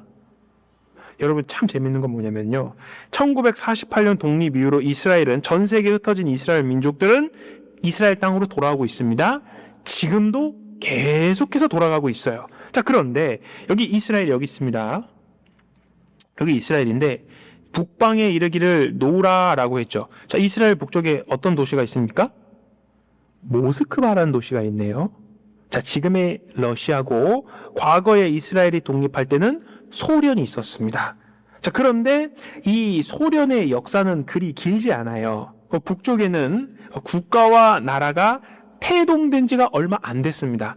이 성경이 기록될 당시에는요, 여전히 왕조와 나라가 없었던 시대였습니다. 민족, 부족끼리 이렇게 작은 그러한 단위였는데 여기 보시면 북방에 이르기를 놓으라라고 했죠. 그런데 이 소련이 이스라엘 백성들이 이스라엘 땅으로 돌아가는 것을 허락했을까요? 붙잡았을까요? 어떻게 생각하십니까? 붙잡았습니다. 못 가게 붙잡았어요. 어마어마한 세금을 때려서 못 가게 붙잡았습니다. 여기 보시면요. 이게 신문입니다. 신문. 1973년도 신문입니다. 해외 신문을 한국에 그대로 번역했던 그 신문인데 여기 보면 세금이 탁 때려서 6, 7년 동안 봉급을 한 푼도 안 쓰고 고스란히 적립해야 할 만큼 엄청난 액수의 세금을 탁 때려버렸어요. 그러니까 수십 년이 걸려도 불가능해요. 그러니까 세금을 내고 못 돌아오는 거예요, 이스라엘이. 그래서 미국이 계속적으로 보내라 라고 얘기를 했는데 소련이 말을 안 듣습니다. 자, 그런데 더 신기한 게 뭐냐면요. 소련은 당시에 우크라이나를 포함하고 있던 전 세계 곡창지대였습니다. 농사가 정말 잘 되는 곳이고 씨 뿌리면 나는 곳이 소련이었어요. 굶어 죽는 일이 없던 곳이 소련이었는데 무슨 일이 벌어지냐면 72년에 유례 없는 소맥 흉장으로 식량난을 소련이 겪게 됩니다. 그래서 어떻게 돼요? 먹을 것이 없습니다. 그래서 미국이 야, 우리가 식량 원조해 줄게. 너네 뭐해? 유대인 보내. 그렇게 됐어요. 그래서 이게 미국 밀가 바꾸는 유대인 이민세라는 헤드라인으로 기사가 나온 겁니다. 참 신기하지 않습니까? 여러분 그 옛날 북방에 나라가 생기기도 이전에 하나님은 놔라 이렇게 얘기했어요. 만약에 북방에 나라가 없었다 그럼 이 성경이 좀 이상하죠. 또 잡지 않고 잘 가세요 해도 이상한 거고요. 놓아라 했는데 아직까지 잡고 있어도 이상한 겁니다. 그런데 놓아라 라고 했고 하나님이 돌려보내게 했다라고 했습니다. 막았고 그리고 어때요? 돌아오게 됐습니다. 그래서 소련 유대인 엑소더스 탈출이라는 헤드라인으로 기사가 나왔었습니다. 어떻습니까? 성경에서는요 마치 미리 알고 이야기하는 것 같아요. 영화를 보면요 그 배우들이 다 애드립하는 게 아닙니다. 대본이 있어요. 대사가 있습니다. 그 대사를 외우고 그대로 해서 영화나 드라마가 만들어지는 거죠. 마치 이스라엘의 역사가 그런 거예요. 대본이 있고 그 대본대로 정확히 이루어집니다. 그런데 공교롭게도 그것이 여러분들이 우리가 살고 있는 이 시대에 벌어진 거예요. 그래서 최근 일이기 때문에 성경 말씀이 이 옛날 이야기가 그냥 장난이 아니구나. 돌아와서 나라 세운 거 기적입니다. 전쟁 다 이긴 것도 대단한 일인데 아직도요 여러분 놀라시기는 조금 이릅니다. 신명기 동일한 성경 말씀에 보면 여호와께서 너의 칭찬과 명예와 영광으로 그 지으신 모든 민족 위에 뛰어나게 하시고 그 말씀하신 대로 너로 내 하나님 여호와의 성민이 되게 하시리라. 이스라엘 백성을 모든 민족 위에 뛰어나게 만들어 버리겠다 합니다. 탑으로 만들겠대요. 전 세계 가장 훌륭한 사람이 받는 노벨상 있죠. 유대인 인구 비율은요. 전 세계의 0.2%밖에 안 됩니다. 그런데 노벨상 받은 사람의 4분의 1, 4명 중 1명 꼴이 각 분야에서 유대인이라는 거예요. 자, 어떻게 이렇게 하냐. 볼펜을 처음 발명한 것도 유대인입니다. 인터넷의 핵심이 되는 프로토콜을 발명한 것도 유대인이에요. 휴대전화 원리를 누가 발명했는지 아십니까? 유대인이 발명했어요. 여러분 예전에 이 USB라고 컴퓨터 하는 많은 사람들이 사용했던 것이 있습니다. USB 유대인이 발명했고 여기 보면 작아서 잘 안 보이는데 방울토마토 있죠. 방울토마토도 유대인이 개량했습니다. 대한민국 IMF 때문에 여기 막 오신 분들도 있으셨죠. 나라가 정말 힘들었었습니다. 돈이 없어서. 그때 김대중 정부가 처음 만났던 사람이 이 왼쪽에 있는 조지 소로스라는 사람입니다. 이 사람한테 돈을 빌렸어요. 이 사람이 잘 알려진 어떻습니까? 유명한 유대인이에요. 유대인 찾아가서 돈 빌렸습니다. 아인슈타인, 전 세계 최고의 과학자라고 한 이 아인슈타인도 여러분 유대인입니다. 여기 보셔요. 신명기 동일한 말씀이죠.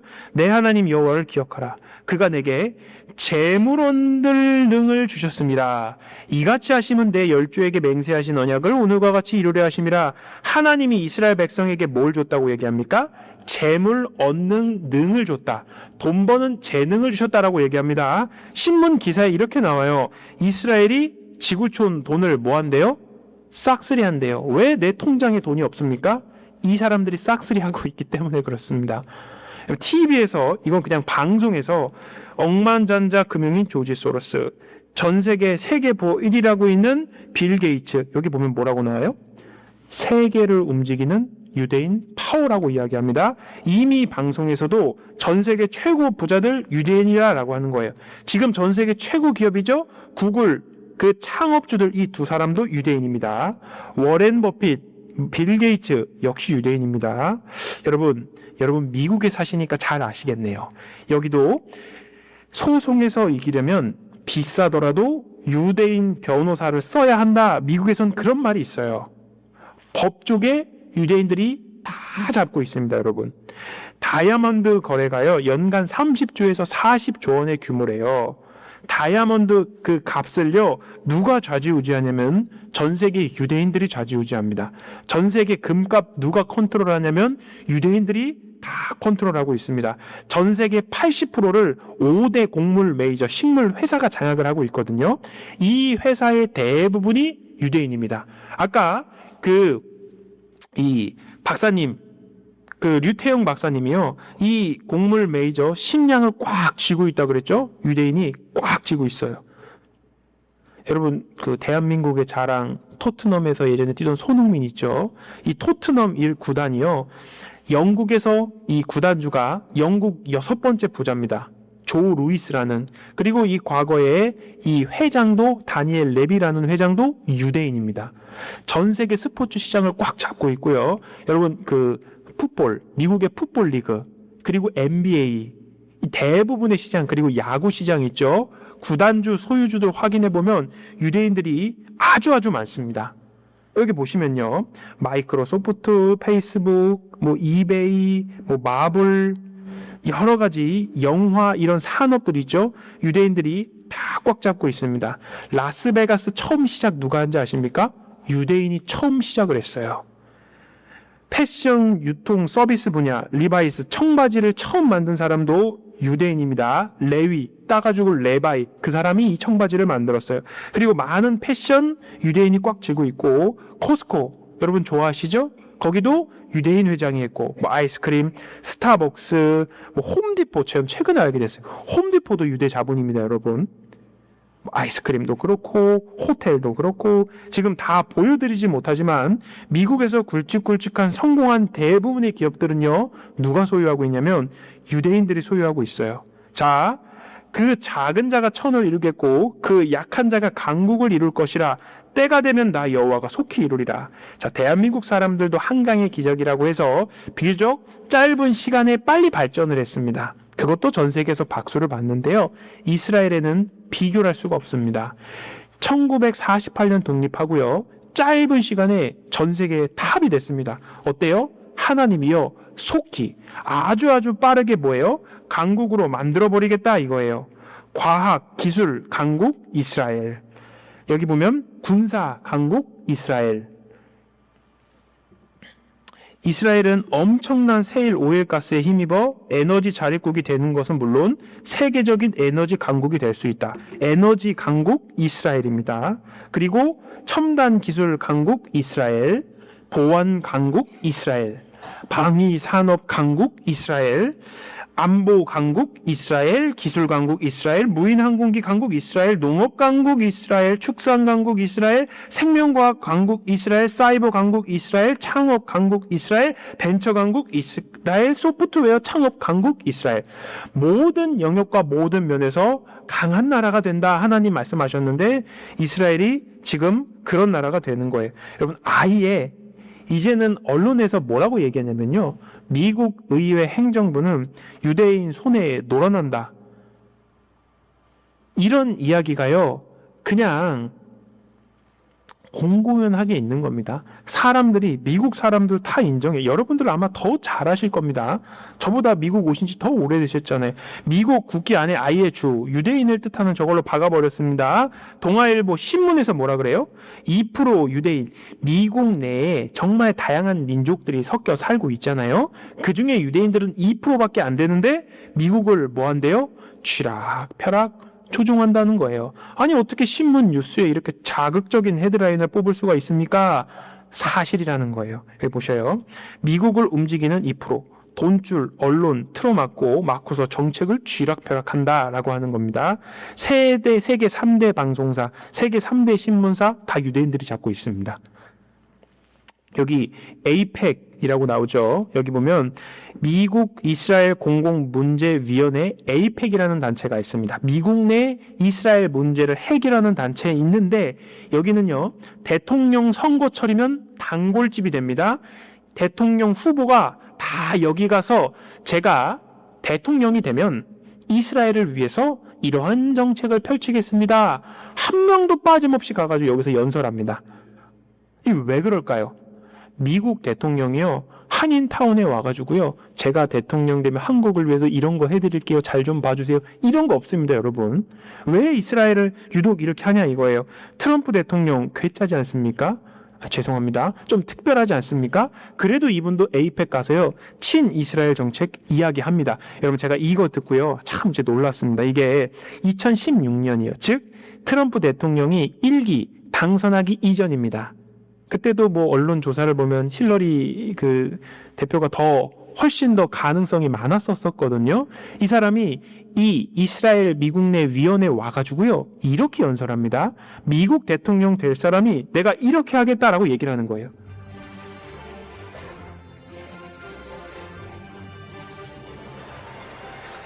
I came here to speak to you about where I stand on the future of American relations with our strategic ally, our unbreakable friendship, and our cultural brother, the only democracy in the Middle East, the State of Israel. We will move the American embassy to the eternal capital. 진짜로 옮겨버렸습니다. 전 세계에 많은 논란이 있었는데 이 사람이 대통령이 되고 진짜로 옮겨버렸어요. Of the Jewish people, Jerusalem.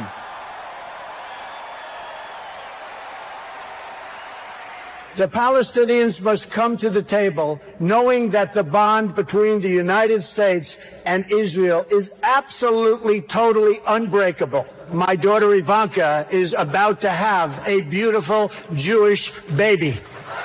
이건 한국 사람들이 잘하는 건데, 그렇죠? 인맥 동원해가지고 이게 뭔 말하는 겁니까? 내 사위가 유대인입니다. 저 좀 잘 봐주십시오. 국제법상으로 예루살렘은 이스라엘의 수도가 아닙니다. 이스라엘이 수도라고 주장하지만 국제법상으로 분쟁이 있기 때문에 이스라엘의 수도로 인정해주진 않습니다.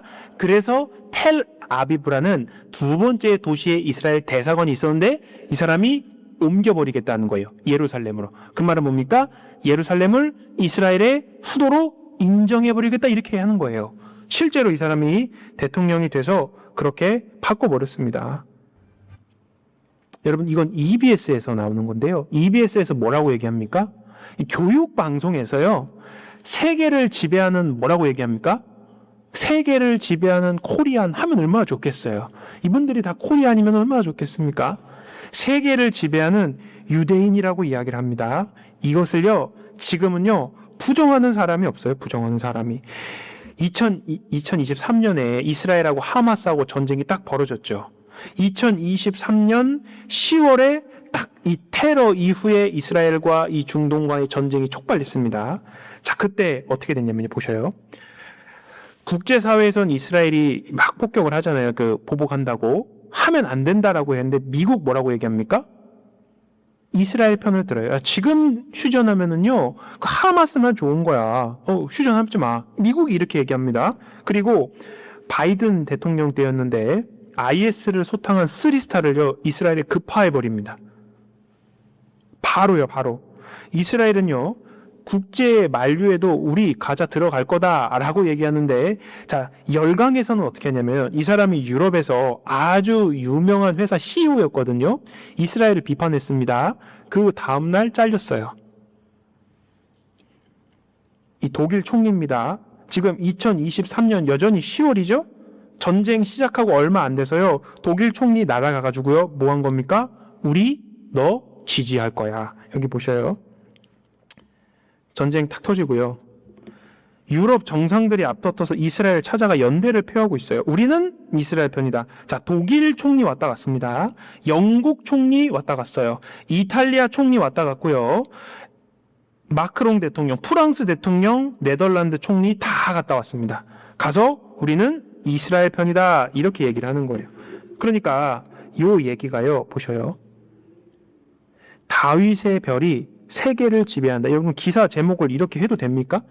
왜 이렇게 자극적인 표현입니까? 다윗의 별이라는 건 태극기와 같은 이스라엘의 국기를 이야기를 하는 건데 이스라엘이 세계를 지배한다라고 얘기를 하는 거예요. 왜 그러냐면요. 이걸 이제 부정하는 사람이 없기 때문에 그래요. 이스라엘 그 총리의 그 장례식이었는데요. 여기 보시면 영국 총리, 영국 황태자, 독일 총리, 독일 대통령, 유엔 사무총장, 이집트 대통령, 과거에 미국 대통령이었던 클린턴 대통령까지 유엔 사무총장까지 다 가서요. 장례식 참여합니다. 대한민국 대통령 돌아가실 때 이런 분들 안 오셔요. 왜 이렇게 합니까? 잘 보여야 되거든요. 이걸 부정하는 사람이 없어요. 여러분 보셔요. 어떻게 이스라엘이 강한 나라가 될 수 있었을까? 많은 사람들은 기적이다라고 얘기하는데 성경을 탁 배워보면요. 그 뒤에 하나님이 계시지 않고는 불가능하고 즉 하나님이 계시구나 이것을 알 수 있다는 거예요. 여러분 이렇게 제가 한국에서 이렇게 세미나가 있었습니다. 그리고 어떤 분이요. 이분은 교회도 안 다니신 분이고 사실 별로 관심도 없으셨던 분이에요. 이렇게 듣고 댁에 가셨습니다.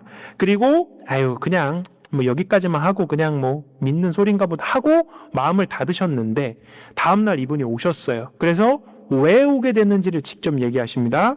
집에 와서 여느 때와 다르게 TV 보면서 뉴스를 보고 있는데 이스라엘 이야기가 딱 나온다는 거예요. 그런데 나오는 얘기를 딱 들었는데 오늘 내가 들었던 뭡니까? 여러분들 똑같이 들었던 이스라엘의 회복에 대한 내용이 뉴스에 그대로 나오는 거예요. 그때 그분이 아차 싶었답니다. 야, 이게 장난이 아니구나. 야, 이게 농담이 아니구나. 정말 진지하게 내가 이거에 대해서 생각을 해봐야 되겠구나 해서 그분이 끝까지 참여를 하셨습니다. 혹자는 이렇게 얘기합니다. 유대인이 만든 음식을 먹고 유대인이 만든 음료를 마시고 유대인이 만든 옷을 입고 유대인이 만든 자가용을 타면서 어떻게 하나님을 안 믿을 수 있는가 하는 이야기를 합니다. 이스라엘을 보면서 우리는 무엇을 알 수 있냐면 정말 하나님이 살아계시는구나 라는 것을 알 수가 있습니다. 보셔요. 이스라엘이 나의 증인이 되라고 했죠. 그러면서 이는 너희로 이스라엘을 보면서 하나님을 알고 믿으며 내가 하나님인 줄 깨닫게 하렵니다. 이스라엘 보면서 어떻습니까? 하나님에 대해서 알고 하나님에 대해서 뭐 할 수 있습니까? 믿을 수 있습니다. 아, 이런 신은 없구나. 이런 역사를 주관하는 신은 없구나. 그래서 성경을 배우다 보면 굉장히 진지해집니다. 왜냐하면 하나님이 살아계시는 거거든요. 그런데 여러분요, 이제부터는 선택입니다. 마음을 낮춰서 내가 구원을 받든지 아니면 그대로 마이 웨이, 내가 지금까지 살아온 방식을 고수하면서 살든지 그것은요, 이제 또 여러분들에게 선택이 있는 거예요. 그런데 성경을 배우면은요, 그냥 다 좋은 말만 기록되어 있는 게 아닙니다. 성경의 하나님은 결단을 하라 그래요. 너희가 어느 때까지 두 사이에서 머뭇머뭇하겠느냐. 만일 하나님이 신이면 하나님을 섬기고 우상이 섬기면 우상을 섬겨야지 이것도 저것도 아니다라고 말씀하십니다. 성경에는 중간이 없어요. 그래서 각자 사람들에게 뭘 요구하시냐면 결단을 요구하시는 거예요. 이스라엘을 선택하신 이유 쫙 보여드렸습니다. 자, 마지막 부분에 보면 하나님이 작정한 시간을 알리시기 위해 제가 결과부터 말씀드리겠습니다. 하나님이 이스라엘을 회복시키신다고 말씀하셨잖아요. 그런데 그와 더불어서 이스라엘이 회복할 시점이, 이스라엘 나라가 돌아오고 강국이 될 시점이 하나님께서는 뭐라고 말씀하시냐면 이 세상의 역사를 마무리하는 때가 된다라고 말씀하십니다. 자, 어제 역사의 시작에 대해서 배웠죠? 자, 끝은 어떻게 될까요? 정말 우리가 행복하고 즐거운 세상이 올까요? 여러분, AI 나오는 거 보면서요, 요즘 사람들 미래에 얼마 남지 않았구나, 많은 사회학자들, 인류학자들이 이야기를 합니다. 그런데 하나님은 미리 얘기하셨어요. 그리고 이스라엘 백성들이 돌아오는 그 시점이 세계 하나님의 계획 가운데 어느 시점인지를 성경에도 역시 보여주셨어요. 자, 훌에서 한번 진술해봐라. 너희 신됨을 우리가 알리라라고 얘기했죠? 즉 하나님은 미리 과거에 앞으로 벌어질 일에 대해서 말씀하셨다는 거예요. 그래서 종말을 처음부터 고했다. 마지막 벌어질 일들을 처음부터 이야기해놨다 이거예요. 왜요? 아직 이루지 아니한 일을 옛적부터 보이고 이르기를 나의 모략이 설 것이니 내가 나의 모든 기뻐하는 것을 이루리라 하였노라. 하나님은 종말을, 마지막의 일을 처음부터 이야기합니다. 아직 이루지 아니한 일을 옛적부터 미리 보여줬습니다. 하나님이 어떤 분이신가를 알리시기 위해서. 예수님도 이런 말 하십니다. 이제 일이 이루어지기 전에 너희에게 말한 것은 미리 말한 그 일이 이루어질 때 너희로 뭐하게 함이라? 믿게 하려 함이라. 웬만해선 하나님은 우리가 잘 안 믿을 걸 아셨어요. 그래서 예언이란 방법도 사용하셨습니다. 과거에 저러한 일이 앞으로 생길 것이다. 미리 기록하시고 시간과 역사가 흐른 후에 확인하게 하셨습니다. 참 공교롭게도 마지막 시대에는 이러한 일들이 있을 거야 얘기를 하셨잖아요. 그걸 우리가 읽지 않습니까? 딱 우리 시대라는 걸 알 수 있습니다. 마태복음 24장에 보면요, 예수께서 감람산 위에 앉으셨을 때 제자들이 종용이 와서 가로되 우리에게 이르소서 어느 때에 이런 일이 있겠사오며 또 주의 임하심과 세상 끝에는 무슨 징조가 있사오리까? 제자들이 궁금한 거예요. 뭐냐? 세상의 끝이 어떻게 될지 너무 궁금했습니다. 그래서 예수님한테 물어보는 장면입니다. 여기 보셔요. 주의 임하심. 예수님이 눈앞에 있습니다. 근데 왜 예수님의 다시 오신다라고 제자들은 이야기했을까요? 예수님이 제자들에게 계속적으로 말씀하시는 거예요. 내가 다시 올 거다. 내가 두 번째 올 거야. 라고, 즉 예수님의 재림에 대해서 계속적으로 얘기하십니다. 그러면서 주의 임하심과 세상 끝을 붙여놨죠? 예수님이 말씀하신 건 이겁니다. 예수님이 처음에는 초림으로 오셨어요. 인류의 죄를 용서하기 위해 오셨습니다. 그리고 다시 오시는 예수님은 이 세상 모든 왕의 왕으로 오셨어요.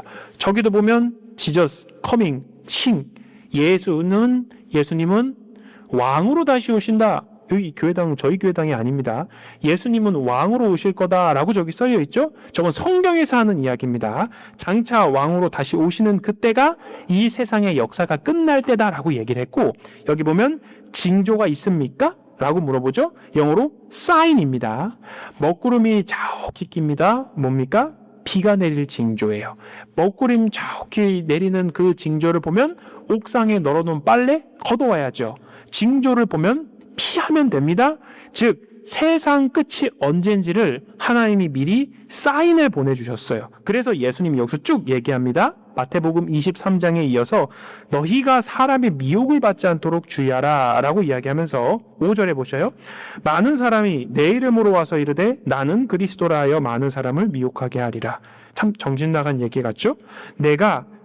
나는 그리스도야 할 거야. 야, 마지막 때가 되면 사람들이 이르기를 내가 2000년 전에 또는 과거에 왔던 예수야 라고 그렇게 얘기를 할 거래요. 그런데 그 정신 나간 이야기를 많은 사람들이 미혹된다 라고 이야기를 합니다. 여러분, 우리가 살고 있는 시대 예수님 얼마나 많은지 아세요? 하나님 얼마나 많은지 아십니까? 러시아 예수님입니다. 지금 감옥에 가 계십니다. 미국 예수님입니다. 여기 가운데 666 이렇게 딱 써 있습니다. 그래서 예수님이래요. 여기는 아프리카의 예수님입니다. 여러분, 그런데 대한민국 질 수 없죠. 한국은 하나님이 20명이나 있습니다. 재림 예수님은 50명이나 있어요. 내가 예수다. 내가 하나님이다. 내가 하나님의 특별한 계시를 받았다. 이렇게 얘기하는 거예요. 그런데 사람들이 많이 따라갑니다. 그래서 많은 교회들이 위험하다고 조심하다고 조심하라고 얘기하잖아요. 여기도 다 모아놨습니다. 이분들이 하나님, 예수님들이에요. 이분들 다 여기 한 자리에 모이면 어떻게 될까요? 여기도 예수님입니다. 재림 예수 한국에 오셨다. 이분 역시 돌아가셨습니다. 하나님 왕권직이시라고 해서 여기 앉아서 하나님이다 이렇게 하고 있는 거예요. 슬프게도 이분이 무이십니다, 여러분. 근데 많은 사람들이 따라가고 있어요. 여기서는요, 이거 미국에서 있었던 사건입니다. 짐 존스라는 이 교주가 있었습니다. 이 사람이요, 남미 가이아나로요, 미국 사람들을 집단 이주를 시킵니다. 거기가 이제 곧 천국이 될 거라고 얘기를 하면서. 근데 여기에서요, 막 학대가 있고 막 나쁜 일들이 많이 있었어요. 그게 이제 언론에 드러나자 거기 있었던 사람들이요, 다 독약을 먹고 다 자살을 했습니다. 919명이 같은 날 거기서 다 집단 자살을 했습니다. 이게 전 세계 화제가 됐습니다. 많은 사람들이 여기 따라간다는 거예요. 한국에도 지금 그런 일이 있습니다. 마지막 때가 되면 그런 거짓 그리스도가 있을 거야. 그리고 여기 보셔요.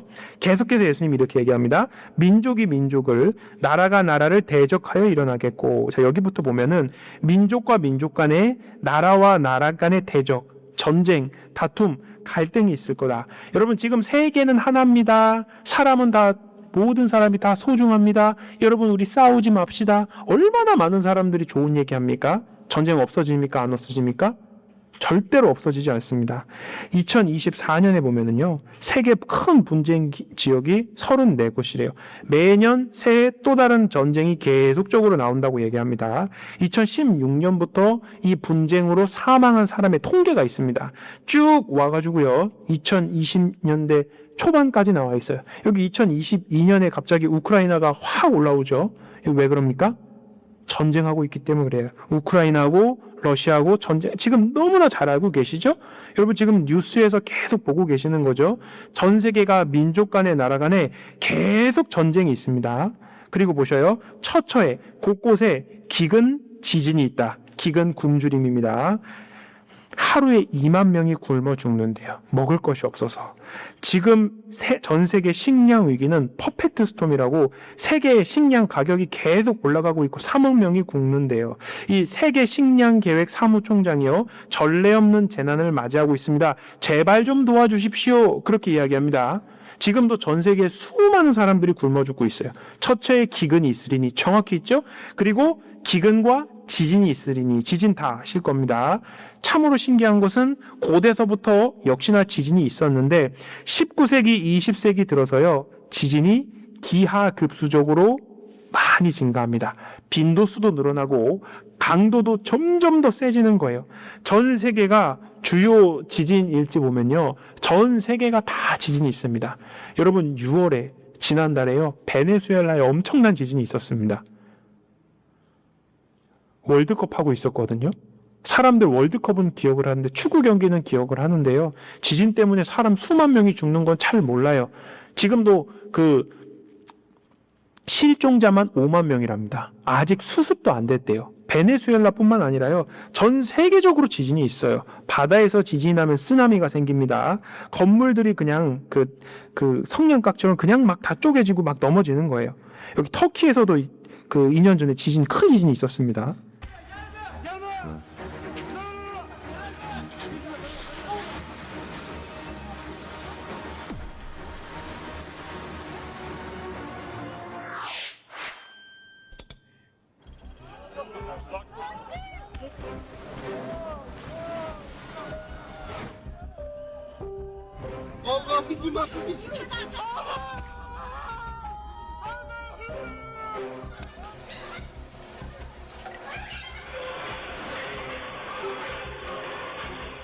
Abla çok kötü durumdayız. Bak tavana bak. Bak tavan üstümüzde. 전 세계적인 이런 지진이 있습니다. 그리고 이거랑 같이 마태복음 24장과 같은 말씀이 누가복음 말씀인데, 여기 보셔요. 처처에 큰 지진과 기근과 그리고 플러스 무엇이 있답니까? 온역이 있다. 전염병이 전 세계 곳곳에 있을 거다 이렇게 얘기합니다.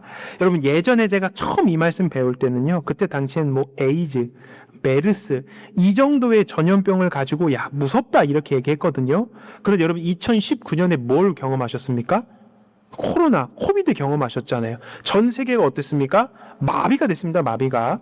과거에 이게 제가 관심을 가지고 봤는데요. 한국의 질병관리본부에서 전 세계적으로 이 코로나 바이러스에 감염된 사람을 이렇게 통계냈어요. 나라별로 몇 명. 이때 한 4,500명이다. 좀 지나서 2만 몇 명이다. 좀 지나서 7만 몇 명이다. 이렇게 통계를 냈는데 이렇게 통계를 낼 수 있습니까? 없습니까? 전 세계적으로. 그래서 이제는 통계를 이렇게 내잖아요. 확진자가요 6억 명입니다. 6억 명. 그리고 이 코로나 때문에 죽은 사람이 680만 명이다 이렇게 얘기하는 거예요.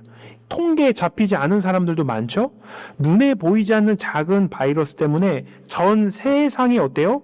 다 마비가 됐습니다. 그런데 이 예수님이 하신 말씀은 지금으로부터 1900년 전이에요.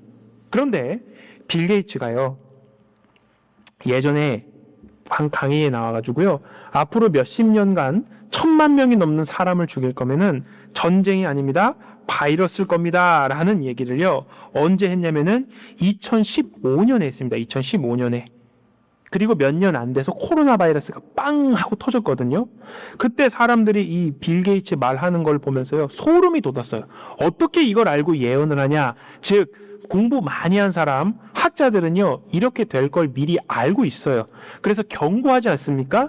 자, 그것도 놀라운 일인데, 성경은 이미 1900년 전에 그렇게 예언한다 이거예요. 그리고 예수님 말씀하시기를 많은 사람이, 불법이 성함으로 많은 사람이 사랑이 식어진다고 얘기를 합니다.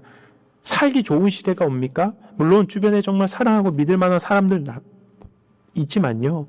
여러분 지금은요, 돈 때문에 아들이 아버지를 죽이는 시대입니다. 이 사람은요, 인도에 있는 의사인데 택시 기사를 하면서요, 그 돈 뺏으려고요, 사람들을 악어 그 있는 곳에다 막 던졌어요. 죽이고 50명이나 연쇄 살인을 했답니다. 이 고유정이라는 여자는요, 이 남편을 토막살인을 했어요. 그래서 또 다 믹서기에 다 그렇게 해버렸습니다. 너무나 무서운 시대지 않습니까? 이 사람도요, 남편 죽이려고 3번이나 시도했어요. 결국에는 계곡에서 밀어서 죽여버렸습니다. 왜 그래요? 보험금 때문에, 돈 때문에 그랬습니다. 이게 20대 여성인데요, 20대 여성이요, 앱에서 만나가지고 그 집에 가가지고요, 거기서 사람을 죽였어요. 그리고 토막을 냈습니다. 20대 여인이, 조그만 이 젊은 아가씨가 뭘 이렇게 알겠어요.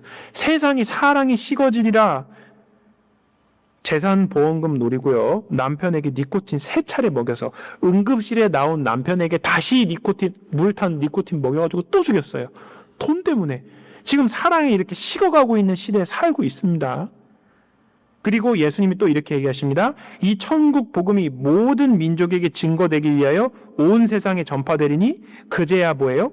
끝이 온다고 얘기해요. 여러분 예수님 입에서 이 세상에 그제야 끝이, 방금 제가 말씀드렸던 많은 내용들이 다 같이 징조 사인으로 다 나오게 될 거다라고 얘기하는 거예요. 지금 성경이 3,600개 언어로 번역됐습니다. 전 세계에 다 번역이 됐습니다. 선교사가 안 들어간 곳이 없어요. 천국 복음이 전 세계에 다 전파된다. 그때가 예수님이 말한 뭡니까? 끝이 오리라. 하나님이 계획하신 인류 역사의 마지막 가운데가 온다 이거예요. 그러면서 예수님이 계속적으로 말씀하시길 마태복음 24장에 이렇게 말씀하십니다. 잘 보셔요. 무화과 나무의 비유를 배우라. 그 가지가 연하여지고 잎사귀를 내면 여름이 가까운 줄 아나니 이와 같이 너희도 이 모든 일을 보거든 인자가 가까이 곧 문 앞에 이른 줄 알라. 제자들이 물어봤습니다. 주의 임하심과 예수님이 다시 오심과 세상 끝에는 어떤 징조가 있습니까? 물으셨죠? 예수님이 여기서도 인자가 가까이 곧 문 앞에 이른 줄 알라. 문만 열면 들어오신다는 거예요. 오신다는 겁니다. 예수님이 다시 오실 때가 가까웠다는 건데 무화과 나무의 비유를 보고 이걸 너희가 모두 보거든. 자, 다 봤죠? 그리고 32절은 뭘 얘기하냐면 무화과 나무는 이스라엘을 상징하는 나무입니다. 그리고 이 무화과 나무가 여름이 되면은 잎사귀를 내요. 아하, 이 무화과 나무가 잎사귀를 낼 때가 되면 여름이구나 라는 걸 너네가 아는 것처럼 이스라엘 백성들이 전 세계에 흩어졌다가 다시 돌아와서 강국이 되지 그 회복할 때가 되면 예수님이 오시는 그 세상 끝이 가까웠음을 기억하라 라고 예수님이 하시는 말씀입니다. 여러분, 이건 제 이야기가 아니에요. 이 사람은 이스라엘 사람입니다. 이스라엘 목사입니다. 하버드 대학을 수석 졸업한 목사님이에요. 하버드대 수석 졸업한 목사님인데 이 사람이 지금 이스라엘을 보면은 이스라엘이 전 세계에 흩어졌다가 돌아오는 것을 보면 뭐라고 얘기합니까? 이거 지금 국민일보 기사를 제가 스크립해 온 겁니다. 예수님이 다시 올 때가 가까웠다 이렇게 얘기를 하는 거예요. 이건 저만의 이야기가 아닙니다. 이 사람도 이야기를 하는 거예요. 우리랑 같은 교단, 전 누군지도 모릅니다. 여기도 이 유대인 목사님입니다. 지금 이스라엘 백성들이 흩어졌다가 이 땅에 돌아오는 걸 보면은 예수님이 다시 올 그때다, 성경에서 그때다 라고 이분이 뭐라고 얘기하는 거예요? 이야기를 하고 있는 겁니다. 그러면서 예수님이 이야기하기를 그러므로 깨어 있어라 라고 이야기를 합니다. 여기 보셔요. 그러므로 제가 36절 다시 좀 읽어드릴게요. 그러나 이렇게 얘기했죠. 그날과 그때는 아무도 모르나니 하늘의 천사들도 아들도 모르고 오직 아버지만 아시느니라. 여러분, 왜 이거에 사람들이 싫어하고 그러냐면요, 이걸 악용해서 문제인 거예요. 어떤 사람이 계시를 받았고 하나님의 음성을 들었고 언제 이 세상은 멸망합니다, 몇 날 며칠 몇 시입니다 이렇게 얘기하니까 많은 사람들이 거기에 끌려가잖아요. 그래서 사람들이 그걸 싫어하는 겁니다. 근데 예수님이 뭐라고 하셨어요? 아무도 모른다예요. 즉 제가 계시를 받았습니다, 언제입니다 그렇게 말한 사람들은 다 뭐라는 겁니까? 다 가짜라는 겁니다. 아무도 모른다. 보셔요. 37절에 노아의 때와 같이 인자의 임함도 그러하니라. 사람 홍수 전에 노아가 방주에 들어가던 날까지 사람들이 먹고 마시며 장가들고 시집가고 있으면서 홍수가 나서 저희를 다 멸하기까지 깨닫지 못하였으니 인자의 임함도 이와 같으니라. 자, 노아 때하고 똑같을 거다라고 이야기하죠.